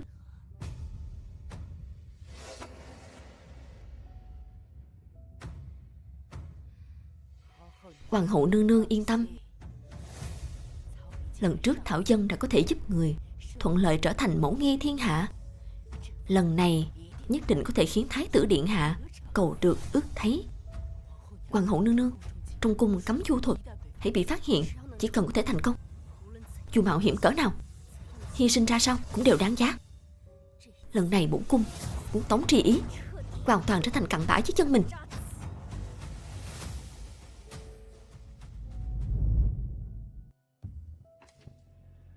Thời gian trôi qua nhanh ghê, thoáng cái lại tới ngày nhị điện hạ dự kỳ thi nhỏ rồi.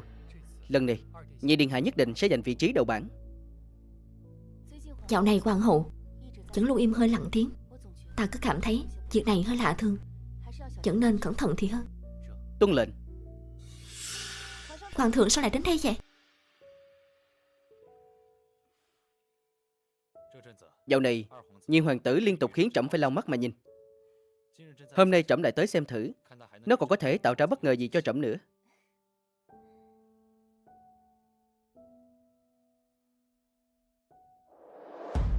Hoàng thượng, kỳ thi nhỏ lần này thái tử điện hạ hơn hẳn một bậc.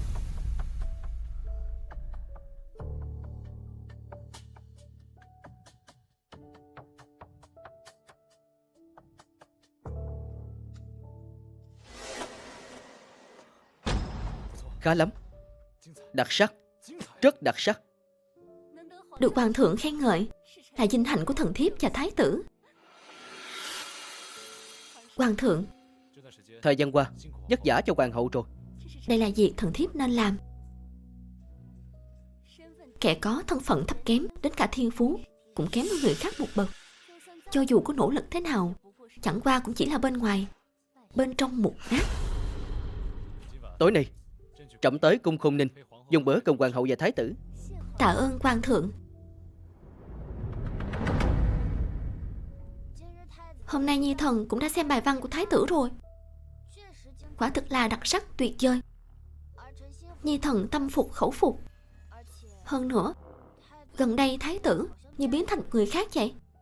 Lẽ nào sau lưng có cao nhân chỉ điểm? Thiên phú của thái tử ra sao, chúng ta đều biết rõ trong lòng. Chỉ có chuyện chim ngốc bay trước, chưa từng có chuyện cổ mục nở hoa. Hơn nữa còn nhanh như thế. Chúng ta phải mau chóng tra rõ nguyên do, xem vị thái tử điện hạ của chúng ta rốt cuộc mọc thêm cánh một bước lên mây như vậy một cách nào chứ. Rõ. Thần thiếp thỉnh an hoàng hậu nương nương. Uyển Phi tới chỗ bổn cung để làm gì? Nghe nói gần đây thành tích của Thái tử điện hạ tiến bộ vượt bậc. Thần thiếp là mẫu phi của nhị hoàng tử, đương nhiên là muốn tới xin chút kinh nghiệm từ hoàng hậu rồi. Bổn cung đã nói với Uyển Phi rồi, đích là đích, thứ là thứ. Có những kẻ sinh ra vốn chỉ là sâu bọ thần thục dưới chân người khác. Thần thiếp biết hoàng hậu nương nương oán hận thần thiếp, nhưng dù gì nhị hoàng tử cũng là huyết mạch của hoàng thượng. Hoàng hậu nương nương đã là mẫu nghi thiên hạ, nên làm gương cho thiên hạ mới phải chứ. Uyển Phi đừng lãng phí thời gian cho bổn cung nữa. Bổn cung ngồi lên hậu vị này muốn được muôn người kính ngưỡng, hưởng thụ quyền thế và phú quý. Còn sinh tử của kẻ khác chẳng liên quan gì tới bổn cung. Bổn cung mệt rồi, tiễn khách.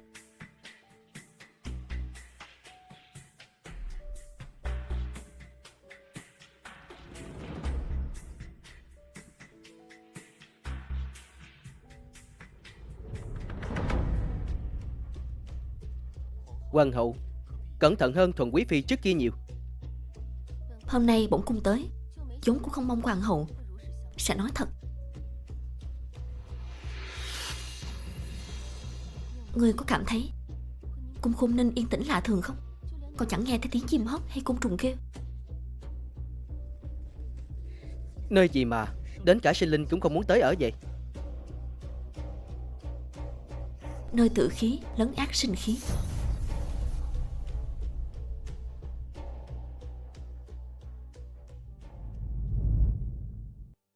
Người sinh ra ban đầu vốn thiện, tính gần như nhau, khác do thối tục. Nếu không dạy, Nô tài liên tiếp nghe ngóng mấy ngày, đã hỏi khắp các nơi trong hoàng cung, cũng không có gì lạ thường hay công nhân nào mất tích. lẽ nào là do chúng ta đa nghi? Địa bàn của thiên tử ngoài trong cung ra còn có ngoài cung. Hoàng gia, Thảo Dân là người đưa rau vào cung. Các ngài xem, chỗ này đều là rau thượng hạng. Các ngài không thể lục lọi như vậy được. Đây đều là rau dâng cho hoàng thượng, không thể lục lọi như vậy được. Được lắm, ngươi còn dám tới đưa rau. Lần trước chính trao nhà ngươi làm nương nương nhà ta đau bụng. Hạ công công, lời này không thể nói bừa được. Sao Thảo Dân có thể hại nương nương được chứ? Ngươi còn dám nói dối. Giờ ta đưa ngươi tới trước mặt nương nương, xem ngươi ngụy biện kiểu gì. Hạ công công, Hạ công công, ta không hề hại nương nương thật mà. Thảo Dân khấu kiến nương nương. Thảo Dân cầu xin nương nương tha mạng. Thảo Dân không hề hãm hại nương nương. Lão bá này, ông đừng sợ. Bổn cung sai người mời ông qua đây, chỉ muốn hỏi thăm thôi. Gần đây trong thành có người mất tích, có phải không? Nương nương, sao người lại biết chuyện này? Ông có thể kể hết những gì mình biết cho ta nghe. Ông yên tâm, bổn cung bồi thường gấp bội mọi tổn thất hôm nay. Nương nương, người muốn tra rõ việc này sao? Cầu xin nương nương cứu con của Thảo Dân với. Con của Thảo Dân bị mất tích rồi. Mất tích nghĩa là sao? Đã mấy ngày rồi. Con trai của Thảo Dân sống không thấy người, mất chẳng thấy xác. Không chỉ có con trai Thảo Dân, con cái của rất nhiều bá tánh trong thành. Nhỏ thì còn ẵm ngửa, lớn thì 7-8 tuổi, đều mất tích một cách kỳ lạ. Bá tánh đều đã báo quan, nhưng quan phủ mãi chẳng làm gì cả. Trước cửa cung có trống Đăng Văn, tại sao không đánh? Trống Đăng Văn đó nói là để người trong thiên hạ kêu oan, nhưng nếu thật sự đánh vang nó, phải chịu 50 trôi đó. 50 trôi. Chưa gặp được hoàng thượng, có khi bọn ta đã mất mạng rồi. Hóa ra cái gọi là trống Đăng Văn chỉ tượng trưng cho sự bình đẳng giả tạo của kẻ nắm quyền mà thôi.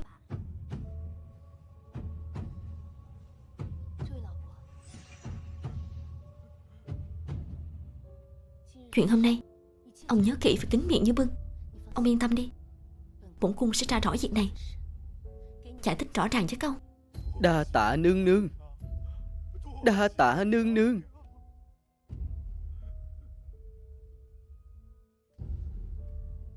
Mẫu phi, người định ra thế nào? Ta cứ cảm thấy chuyện này có liên quan tới hoàng hậu. Xem ra tối nay ta lại phải đến cung Khôn Ninh một chuyến rồi.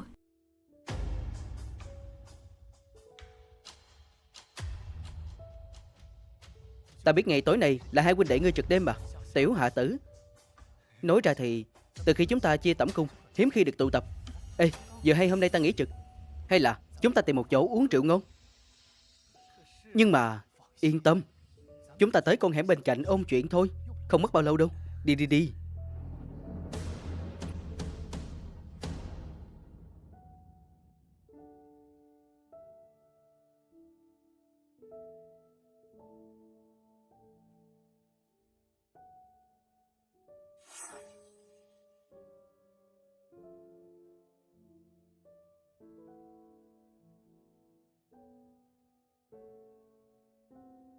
Mẫu phi, người có ngửi thấy mùi gì kỳ lạ không?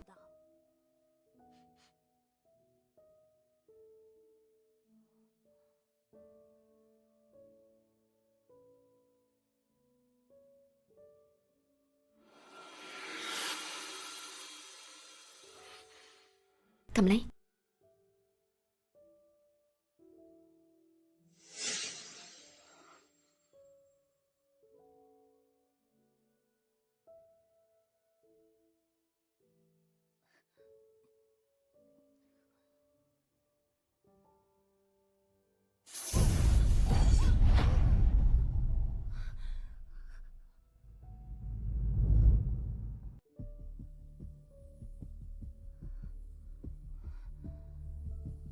Mẫu phi, có chuyện gì vậy?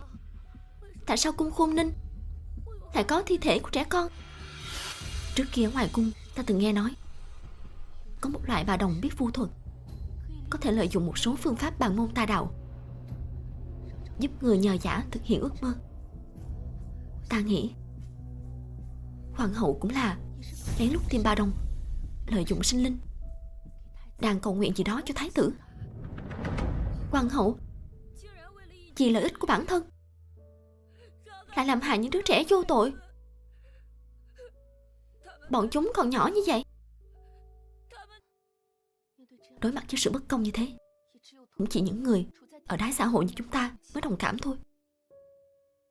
Những kẻ quyền quý sinh ra đã ngậm thìa vàng kia sẽ không đâu. Họ chỉ cảm thấy chúng ta thấp hèn, cho nên đáng đời làm nô tài.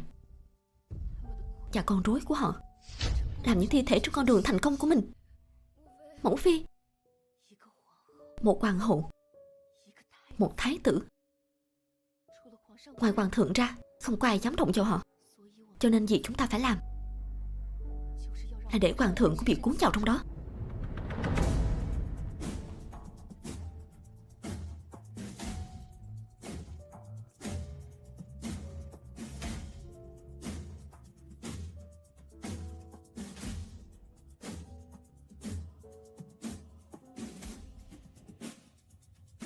Mẫu phi, cứu với! Người đâu? Mẫu phi!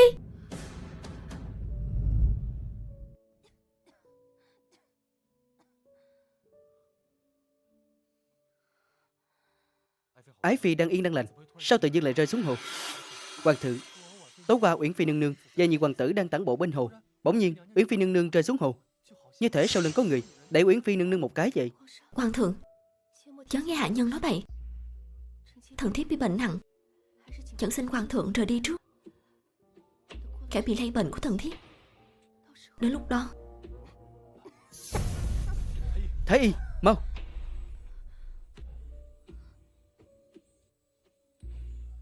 Rốt cuộc là có chuyện gì? Khởi bẩm hoàng thượng, mạch tượng của Uyển phi nương nương bình ổn, không giống dấu hiệu bị bệnh. Khởi bẩm bệ hạ. Bệ hạ, giờ nãy thượng thư phòng truyền tin tới, nói là lúc nhị điện hạ đang uống trà với Văn Thái Phó, bỗng nhiên thổ huyết. Sau khi thái y kiểm tra, nói là không rõ triệu chứng. Hoàng thượng, lúc thần thiếp ở ngoài cung từng nghe nói, nếu dính phải thứ gì không sạch sẽ sẽ gặp xui xẻo liên miên. Thần thiếp không sợ những thứ này, nhưng lại lo lắng lỡ như không kịp thời lục soát, e là sẽ tay bay dạ gió đó hoàng thượng. Tra, lập tức tra xét kỹ càng cho trẫm. Tuân lệnh.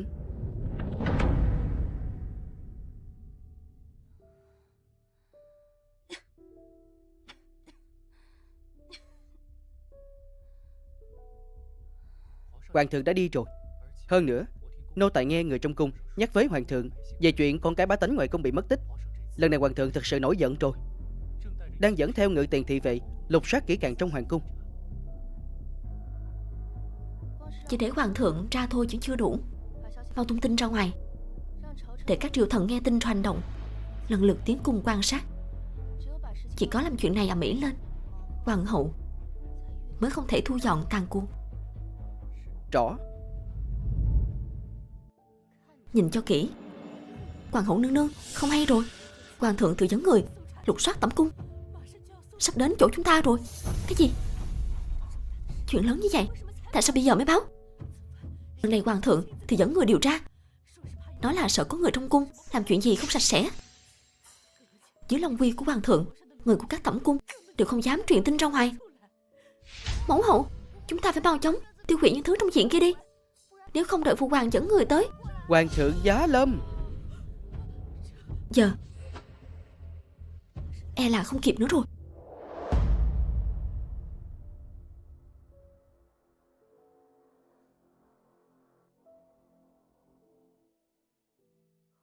Hoàng thượng, đây là... Gần đây Uyển Phi và nhị hoàng tử liên tiếp gặp tai họa bất ngờ từ dân thổ quyết.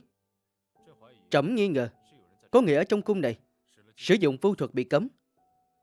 Hiện đã tra xong các tẩm cung khác rồi, chỉ còn lại chỗ của hoàng hậu và chỗ ở của Uyển Phi thôi. Uyển Phi xưa nay cơ thể khỏe mạnh, tại sao vô duyên vô cớ có vấn đề chứ? Hơn nữa lại còn chỉ có cô ta và nhị điện hạ. Chẳng lẽ Uyển Phi muốn giành sự coi trọng của hoàng thượng nên mới cố tình làm như vậy? Hoàng hậu nương nương, không có ai lại mang tính mạng của mình ra đùa giỡn cả. Bổn cung chỉ phỏng đoán thôi mà. Vậy mà Uyển Phi đã nổi giận rồi, lẽ nào là thừa nhận? Nếu những gì hoàng hậu nương nương nói là thật, chẳng lẽ cả nên để thị vệ lục soát để chứng thực thủ đoạn tranh sủng của thần thiếp?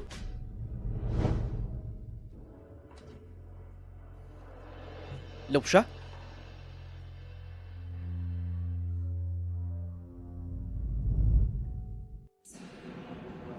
Ở đây có một thi thể trẻ con, ở đây cũng có, chỗ ta cũng có. Hoàng thượng tha tội, hoàng thượng tha tội. Không liên quan gì tới Thảo Dân, đều tại hoàng hậu nương nương sai khiến Thảo Dân dùng vu thuật trợ giúp thái tử điện hạ đăng cơ. Phụ hoàng, nhi thần. Đồ nghiệt chướng. Hoàng hậu là mẫu nghi thiên hạ, sao có thể làm ra tội ác này? Hoàng thượng, con trai của thần thiếp là đích tử, nó là trữ quân, lẽ ra nên đăng cơ, nhưng lại có kẻ không muốn để con trai thần thiếp được yên ổn. Thần thiếp là mẫu thân, chỉ muốn phò tá con trai. Thần thiếp cũng chỉ hao hết tâm tư mà thôi. Cho nên người cấu kết với bà Đồng, tàn hại trẻ con vô tội. Có thể cống hiến vì thái tử là vinh hạnh của đám thiện dân như chúng. Vì lợi ích của bản thân mà coi mạng người như cỏ rác. Người như vậy nào xứng làm mẫu nghi thiên hạ. Thần cầu xin hoàng thượng phế truất hoàng hậu. Phế truất hoàng hậu. Phế truất trữ quân. Phế truất hoàng hậu. Phế truất trữ quân. Truyền ý chỉ của trẫm, hoàng hậu vốn nên là mẫu nghi thiên hạ, làm tấm gương cho nữ tử. Nhưng nay coi thường mạng người, làm sát kẻ vô tội. Này, phế truất ngôi vị hoàng hậu, ban tự kết liễu. Thái tử lập phe cánh, lòng dạ độc ác, không chút tài năng của bậc trữ quân. Này, phế truất ngôi vị thái tử, lệnh nó rời khỏi hoàng thành, mãi mãi không được bước chân vào kinh thành nửa bước.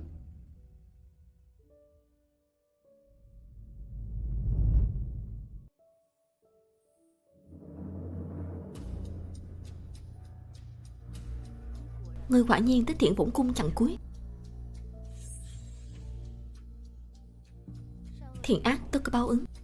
Lúc đầu khi ngươi làm ra chuyện sai trái thì nên nghĩ tới sẽ có kết cục ngày hôm nay. Là tỷ tỷ ngươi đần độn, bổn cung vốn chỉ muốn nâng đỡ cô ta, nhưng bản thân ả không biết cố gắng, cứ đòi xuất cung. bổn cung cũng hết cách mới đẩy ả ta một cái cho ngày xuất cung. Hy vọng ả ta không phụ ý tốt của bổn cung. Ngươi chưa từng hỏi suy nghĩ của tỷ tỷ ta, có quyền gì tự quyết định giúp tỷ ấy. Trên đời này ai chẳng muốn vinh hoa phú quý và sự sủng ái của hoàng thượng. Bổn cung có thể để mắt tới tỷ tỷ thấp hèn đó của ngươi thì chính hạnh của ả.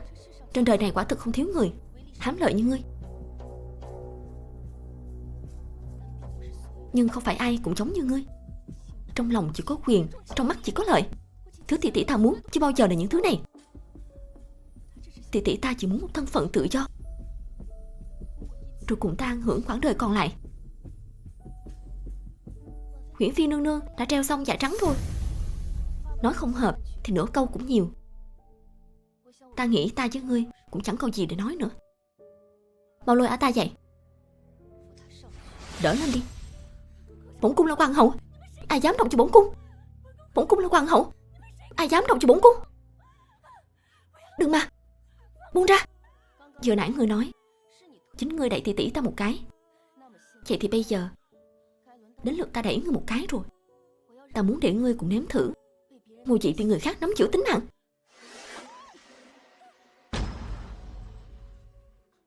Lên đường đi. Tỷ tỷ ta vẫn còn dưới kia đợi ngươi dập đầu nhận sai đó.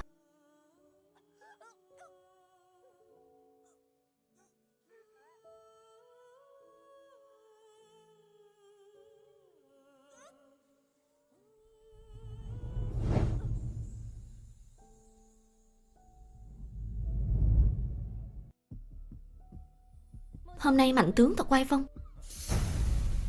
Gặp Uyển Phi nương nương sao không hành lễ? Tưởng bổn tướng không nhìn ra. Vì sao hoàng hậu thất thế ư? Một kẻ vì vinh hoa phú quý mà không từ thủ đoạn, há xứng để bổn tướng khom lưng? Ngài... Mạnh tướng hiểu lầm rồi. Bổn cung thật sự rất kính trọng ngài. Uyển Phi rảnh rỗi ở đây, giả tình giả ý với bổn tướng, chỉ bằng hãy tự cầu phúc, lo cho mình đi. Sao ông ta có thể nói người như vậy? Mạnh tướng công bằng chính trực, tiết diện vô tư. Triều thần hiện tại rất ít người được như ông ấy. Cho dù ấy hiểu lầm ta thế nào thì chúng ta đều không thể xúc phạm người sắt đá kiên cường như thế. Nhưng ông ta nguyền rủa người tự lo cho mình. Đó không phải là nguyền rủa. Uyển Phi tiếp chỉ. Nhất định là phụ hoàng hải chỉ sắc phong mẫu phi làm tân hậu.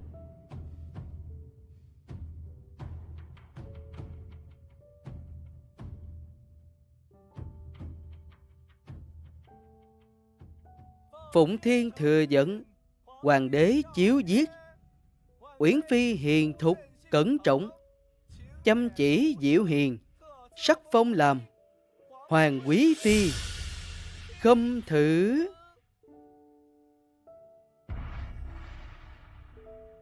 Thần thiếp tạ ơn ân điển của hoàng thượng.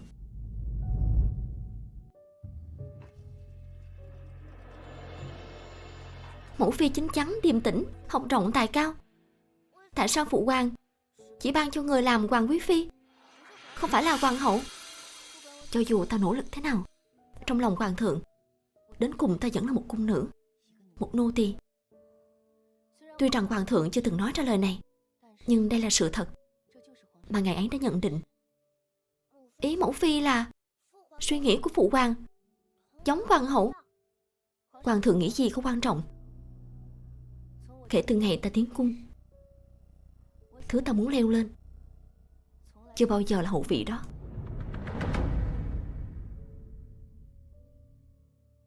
Bổn cung tới tạ ơn hoàng thượng ban thưởng, làm phiền công công thông báo một tiếng. Uyển quý phi, hiện tại hoàng thượng không rảnh. Hoàng thượng. Không sao, bổn cung đợi đây là được rồi. Tuân lệnh.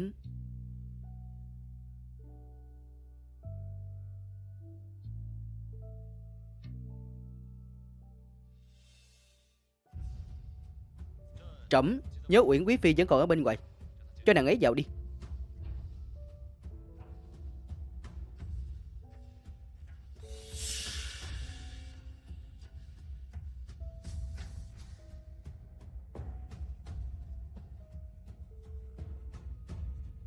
Hoàng thượng, uống thêm một ngụm đi.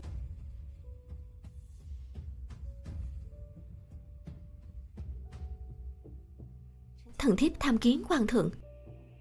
Hóa ra ngươi chính là Quyển quý phi. Hoàng thượng, vị này là... Vị này là tân hoàng hậu mà trẫm vừa sắc phong. Sau này Uyển quý phi phải hỗ trợ tân hậu thật tốt, quản lý lục cung tử tế. Thần thiếp đã rõ. Hoàng thượng, giờ nãy ngươi còn nói Quyển quý phi hiền lương thục đức, ôn nhu hiểu chuyện. Sao ta gặp thần thiếp lâu vậy rồi mà vẫn chưa quỳ xuống thỉnh an? Nếu hoàng hậu ngồi bên cạnh hoàng thượng, thần thiếp đương nhiên phải hướng hoàng hậu hành lễ vấn an. Nhưng bây giờ người đang ngồi trên đùi hoàng thượng. Thần thiếp nghĩ hoàng thượng đang hứng thú. Nếu lúc này hành lễ là đang nhắc nhở hoàng thượng phải tuân thủ lễ nghĩa. Quyển quý phi quả nhiên là không phụ cái danh ai vua nịnh hót. Thần thiếp chăng ngay nói thật mà thôi. Dẫu sao, so với tâm trạng vui vẻ của hoàng thượng, thần thiếp thà mạo hiểm bị hoàng hậu chán ghét, cũng phải đặt tâm tư của hoàng thượng lên hàng đầu. Uyển quý phi vẫn chu đáo hiểu chuyện như vậy. Hoàng hậu, nàng về trước đi. Trẫm có chuyện muốn nói riêng với Uyển quý phi.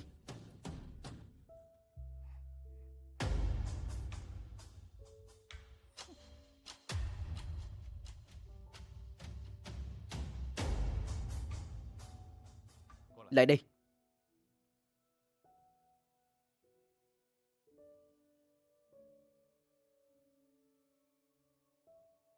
Không phải trẫm không muốn sắc phong nàng làm hậu, chỉ là xuất thân của nàng thấp hèn. Huống hồ hiện tại trẫm cũng cần gia tộc đứng sau hoàng hậu, giúp trẫm ổn định triều đình. Thần thiếp không có ý kiến gì về mọi quyết định của hoàng thượng.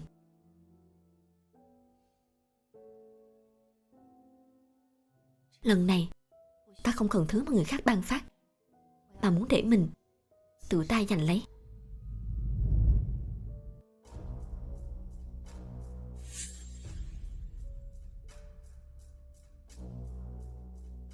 Sao hoàng hậu lại ở đây hóng gió lạnh thế này? Láo xược, gặp hoàng hậu nương nương còn không quỳ xuống hành lễ. Ngươi làm gì vậy? Người của hoàng hậu nương nương bất kính với thần thiếp, lẽ nào người không nghe thấy sao? Bổn cung là hoàng hậu, ngươi chỉ là một quý phi, lại dám đánh người của bổn cung. Thần thiếp ghét nhất là cậy thế hiếp người. Có điều, nếu hoàng hậu nương nương muốn nói về phân vị, bổn cung là quý phi, ở hậu cung này ngoài hoàng hậu ra có thể đánh bất cứ ai. Đánh chó phải ngó mặt chủ. Ngươi cười cái gì? Thần thiếp chỉ cười. Rõ ràng bọn họ ra sức giúp hoàng hậu hò hét như thế, kết quả trong mắt người là chỉ là một con chó. Ngươi...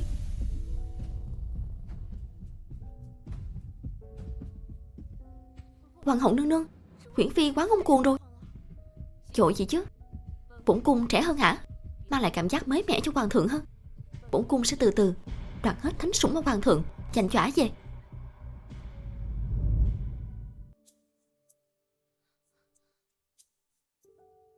Hoàng thượng, sao người không tới chỗ thần thiếp dùng bữa? Hoàng thượng, người không ở bên cạnh thần thiếp thực sự ăn không ngon. Vậy nàng ngồi xuống cùng dùng bữa đi.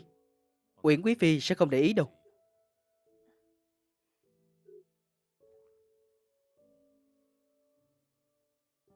Hoàng thượng, thần thiếp muốn ăn cái kia.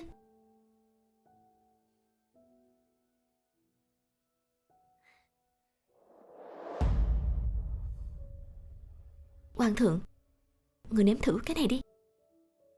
Có cung nhân gấp thức ăn, nàng ăn là được rồi. Thần thiếp cũng muốn, nhưng thần thiếp không nỡ. Không nỡ? Tuy gấp thức ăn là chuyện nhỏ, nhưng lại là chuyện thần thiếp có thể làm được. Chỉ vì muốn tự tay làm cho hoàng thượng rồi. Chỗ sau cung nhân cũng không hiểu sở thích của người bằng thần thiếp. Hoàng hậu nương nương còn trẻ, nghĩ đến cái gì thì đầu hoàng thượng cái đó. Dù sao thần thiếp cũng lớn hơn hoàng hậu, suy nghĩ nhiều hơn, đương nhiên cũng xót hoàng thượng nhiều hơn. Hoàng thượng sao lại không ăn nữa? Trẫm nhớ ra còn có việc khác. Các nàng ăn đi.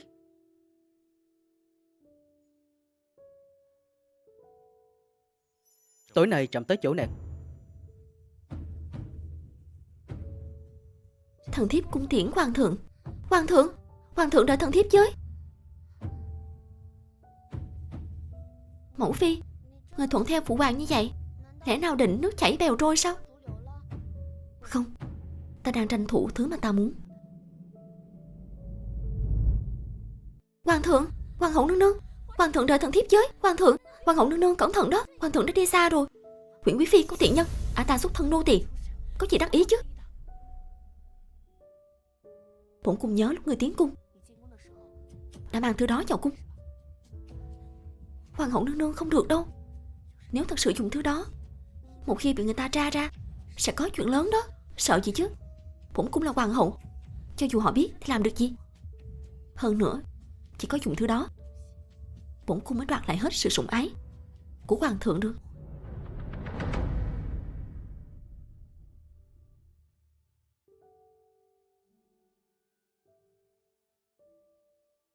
Muộn thế này rồi, sao hoàng thượng vẫn chưa tới?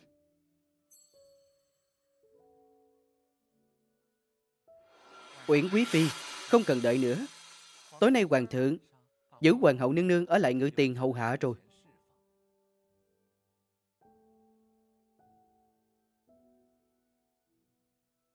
Ban ngày hoàng thượng còn khúc mắc với hoàng hậu, sao buổi tối lại đổi ý rồi?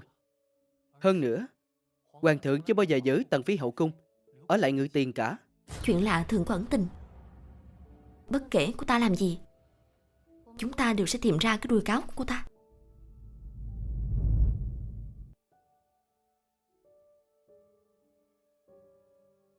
Tại sao Mạnh tướng lại quỳ ở ngoài ngự thư phòng?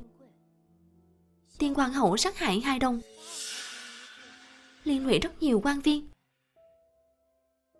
Tuy phụ hoàng đã bãi miễn những người đó, nhưng những người được bổ nhiệm lại chẳng là con cháu quý tộc. Những người khác thì khoa cử có tốt đến đâu cũng không được giữ chức chủ quan trọng, chỉ có thể mặc cho đám con cháu quý tộc sai khiến như trâu ngựa. Mạnh tướng đòi lại công bằng cho học trò nghèo trong thiên hạ, lại bị phụ hoàng ngăn ở ngoài cửa. Quyền quý nắm quyền, lũng loạn được làm quan. Con trai của quyền quý mãi là quyền quý, còn thư sinh trong thiên hạ muốn làm quan thì chỉ có thể tuân theo tiêu chuẩn của chúng. Đây chính là sự tàn nhẫn của thời thế, tương tự cũng là sự bất tài của hoàng thượng. Mạnh tướng đã là thừa tướng cao quý, nhưng nếu muốn đổi đời, chẳng chỉ là bọ ngựa đá xe. Đó là gì? Mạnh tướng chưa tìm được cách phá cục. Tiểu hạ tử, đi đưa cơm nước cho Mạnh tướng. Chúng ta không thể nào để người như vậy lạnh lòng. Tuân lệnh.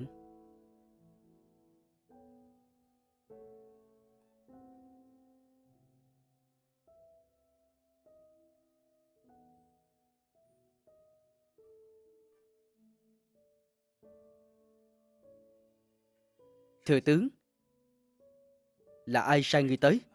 Nương nương nhà ta, Uyển quý phi. Dù bổn tướng có sa cơ hơn nữa, cũng không cần đồ ăn mà Uyển quý phi quyến rũ hoàng thượng mới có.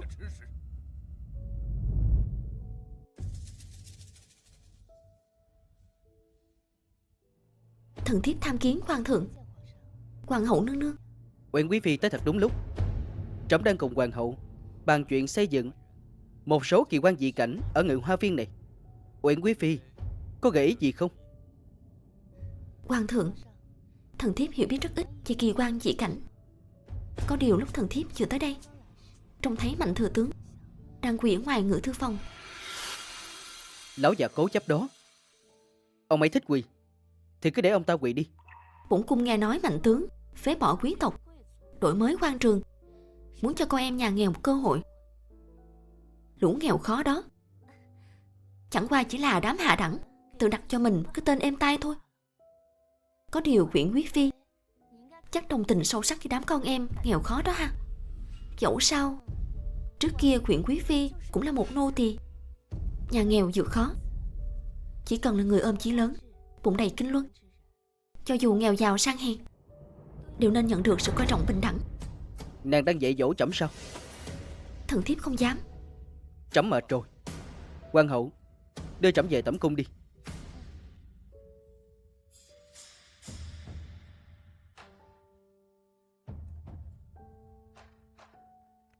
Nô tỳ thì vẫn là nô tỳ, giống như huyện quý phi vậy. Cho dù có leo cao tới đâu, hoàng thượng chẳng phong bổn cung là hoàng hậu.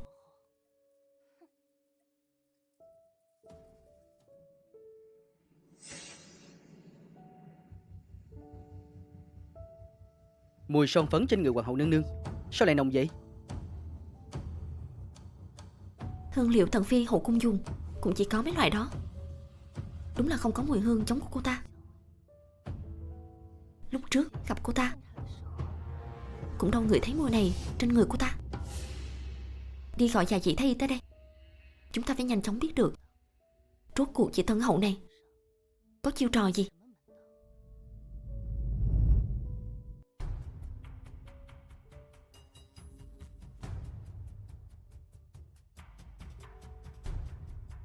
Hôm nay bổn cung mời các chị tới đây là có một chuyện bí mật muốn tra cho rõ. Nếu các chị sợ phải gánh trách nhiệm hoặc e là rước họa vào thân thì bây giờ có thể rời đi. Bổn cung lấy tính mạng ra thề tuyệt đối không giữ lại đây, càng không làm khó. Chuyện Uyển quý phi giải oan cho lũ trẻ, nhóm phi thần đều đã thấy cả. Tuy phi thần chỉ là một giọt nước trong biển cả hoàng cung, nhưng nguyện ý góp chút sức mọn vì Uyển quý phi. Xin các chị yên tâm, chỉ cần bổn cung còn sống ngày nào thì nhất định sẽ bảo vệ các chị bình an, khỏe mạnh.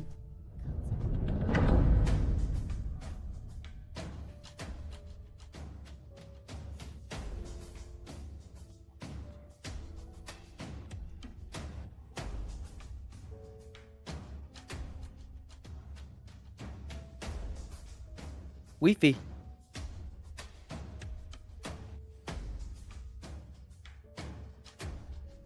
xin hỏi Thái Y đã kiểm tra ra vấn đề gì chưa? theo như lời Uyển quý phi, thứ trên người hoàng hậu chắc hẳn là cốt hương. Cốt hương có công hiệu mê hoặc lòng người, làm mê muội tâm trí. Tuy tác dụng của nó còn mãnh liệt hơn cả xuân dược uống vào, nhưng loại thuốc này đã bị cấm từ lâu. Muốn luyện chế thành cốt hương phải dùng da của thiếu nữ trẻ tuổi nướng trên lửa để luyện ra dầu cao.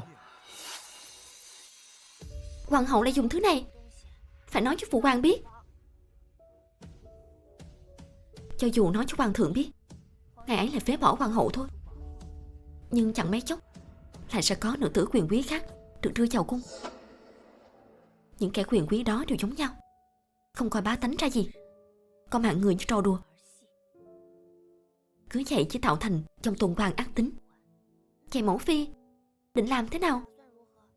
Hoàng thượng vô năng, quý tộc bá quyền, muốn phá vỡ dòng tuần hoàn ác tính này chỉ có nhổ cỏ tận gốc. Xin hỏi Thái Y, cốt hương này có tác dụng phụ gì không? Cái này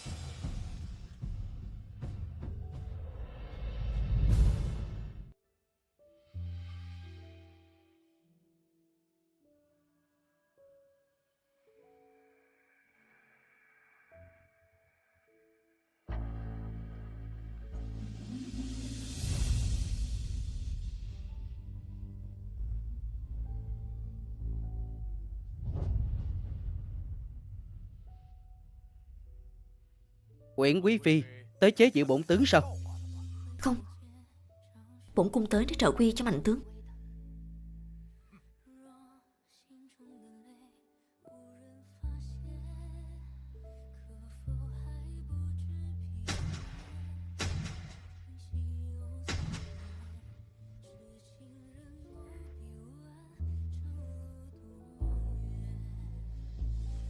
Che mây khuất nhật, phế bỏ chế độ cũ, cất nhắc hàng môn. Thần thiếp khẩn cầu hoàng thượng chuẩn tấu kế sách cải cách của mạnh tướng. Quyền quý lộng hành, che mây khuất nhật, phế bỏ chế độ cũ, cất nhắc hàng môn. Thần thiếp khẩn cầu hoàng thượng chuẩn tấu kế sách cải cách của mạnh tướng.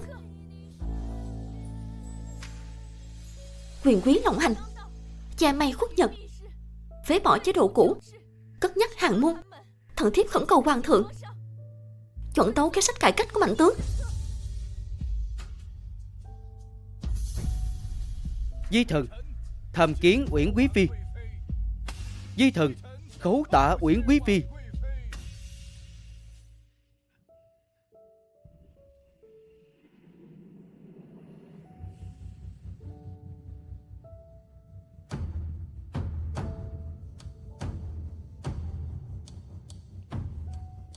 Ô kìa, đây không phải là Uyển quý phi sao?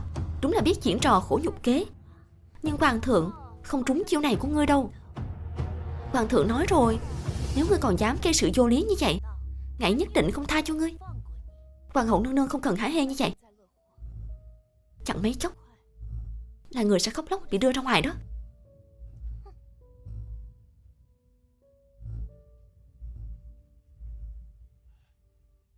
Di thần xin nhận tâm ý của Uyển quý phi, nhưng vẫn xin Uyển quý phi tự bảo vệ mình trước, đừng chọc giận hoàng thượng nữa.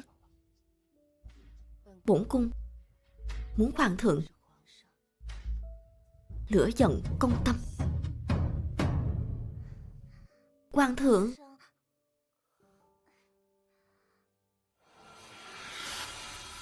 quyền quý lộng hành, cha mày khuất nhật, phế bỏ chế độ cũ, cất nhắc hàng môn. Người đâu? Lôi Uyển quý phi vào lãnh cung. Hoàng thượng,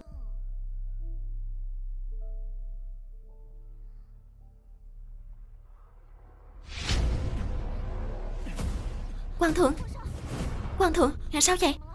Hoàng thượng,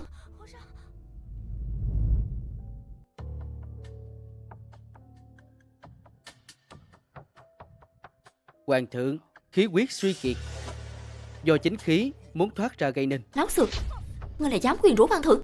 Ta, tại sao tự dưng hoàng thượng lại bị như vậy? Hoàng hậu không nên giải thích chút nào sao? Bổn cung giải thích gì chứ? Chiều nãy hoàng thượng đâu có gì. Đây là cốt hơn được tìm thấy trong tẩm cung của hoàng hậu. Không thể nào, bổn cung giấu cẩn thận như vậy. Làm sao các ngươi tìm thấy? Làm sao biết bổn cung có cốt? Muốn người không biết, trừ khi mình đừng làm.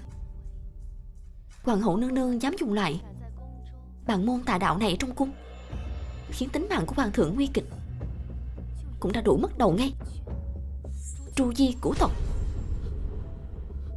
Không phải ta, không phải ta.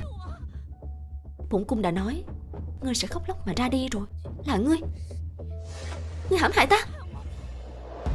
Bàn về thông minh, ngươi không bằng Thuần quý phi trước kia. Bàn về trầm ổn, ngươi không bằng Tiên hoàng hậu. Nếu ta không cố ý ẩn nhẫn, ngươi tưởng mình có thể sống sót tới hôm nay sao? Có điều,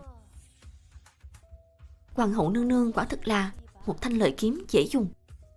Mau đưa ả ta xuống, tạm giam vào thiên lao trước. Rõ. Đừng chạm cho bổn cung. Buông ra, buông ra.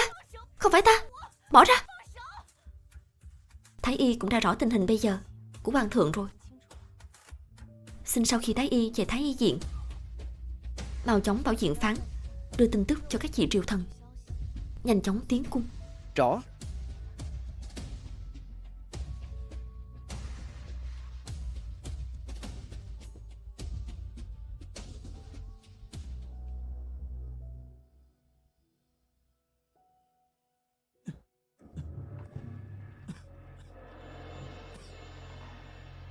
Hoàng thượng tỉnh ra.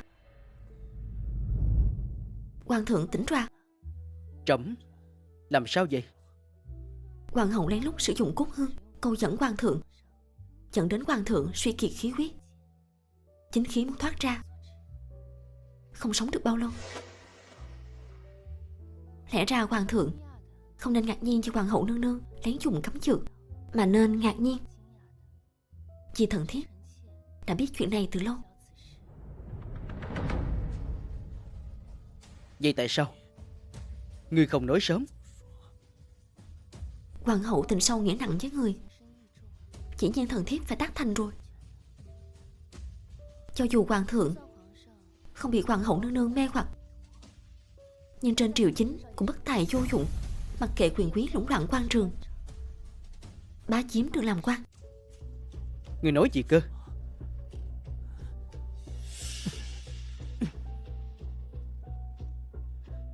Thuần quý phi và tiên hoàng hậu nói đúng. Loại sâu kiến như ngươi vốn không hề đáng thương. Loại chuột cống trong rãnh ngầm như ngươi đáng bị chèn ép.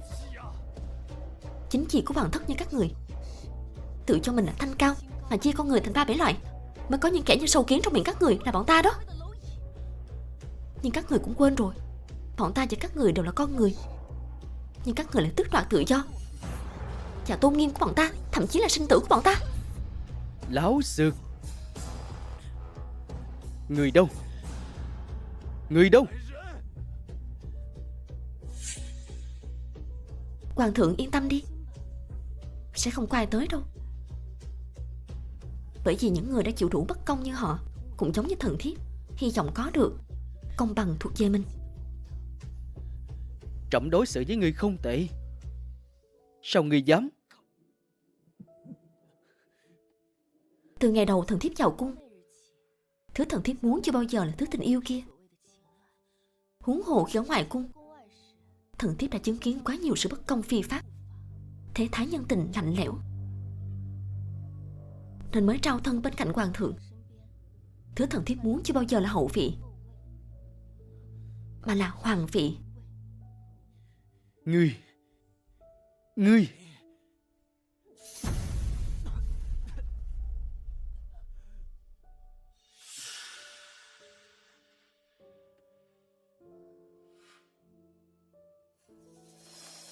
Khai nguyên năm thứ nhất, Uyển quý phi lên làm hoàng thái hậu, cùng tân đế nhị hoàng tử về đăng cơ, cùng nắm giữ hoàng quyền. Cùng năm, hoàng thái hậu và tân đế cải cách quan trường, phế bỏ quý tộc khống chế triều đường, lấy khoa cử làm chủ, chiêu hiền nạp tài cho triều đình. Cùng năm, hoàng thái hậu phế bỏ chế độ nô lệ, tiến cung làm nghị hầu, đổi thành thuê mướn, hàng năm ký lại khế ước thuê mướn.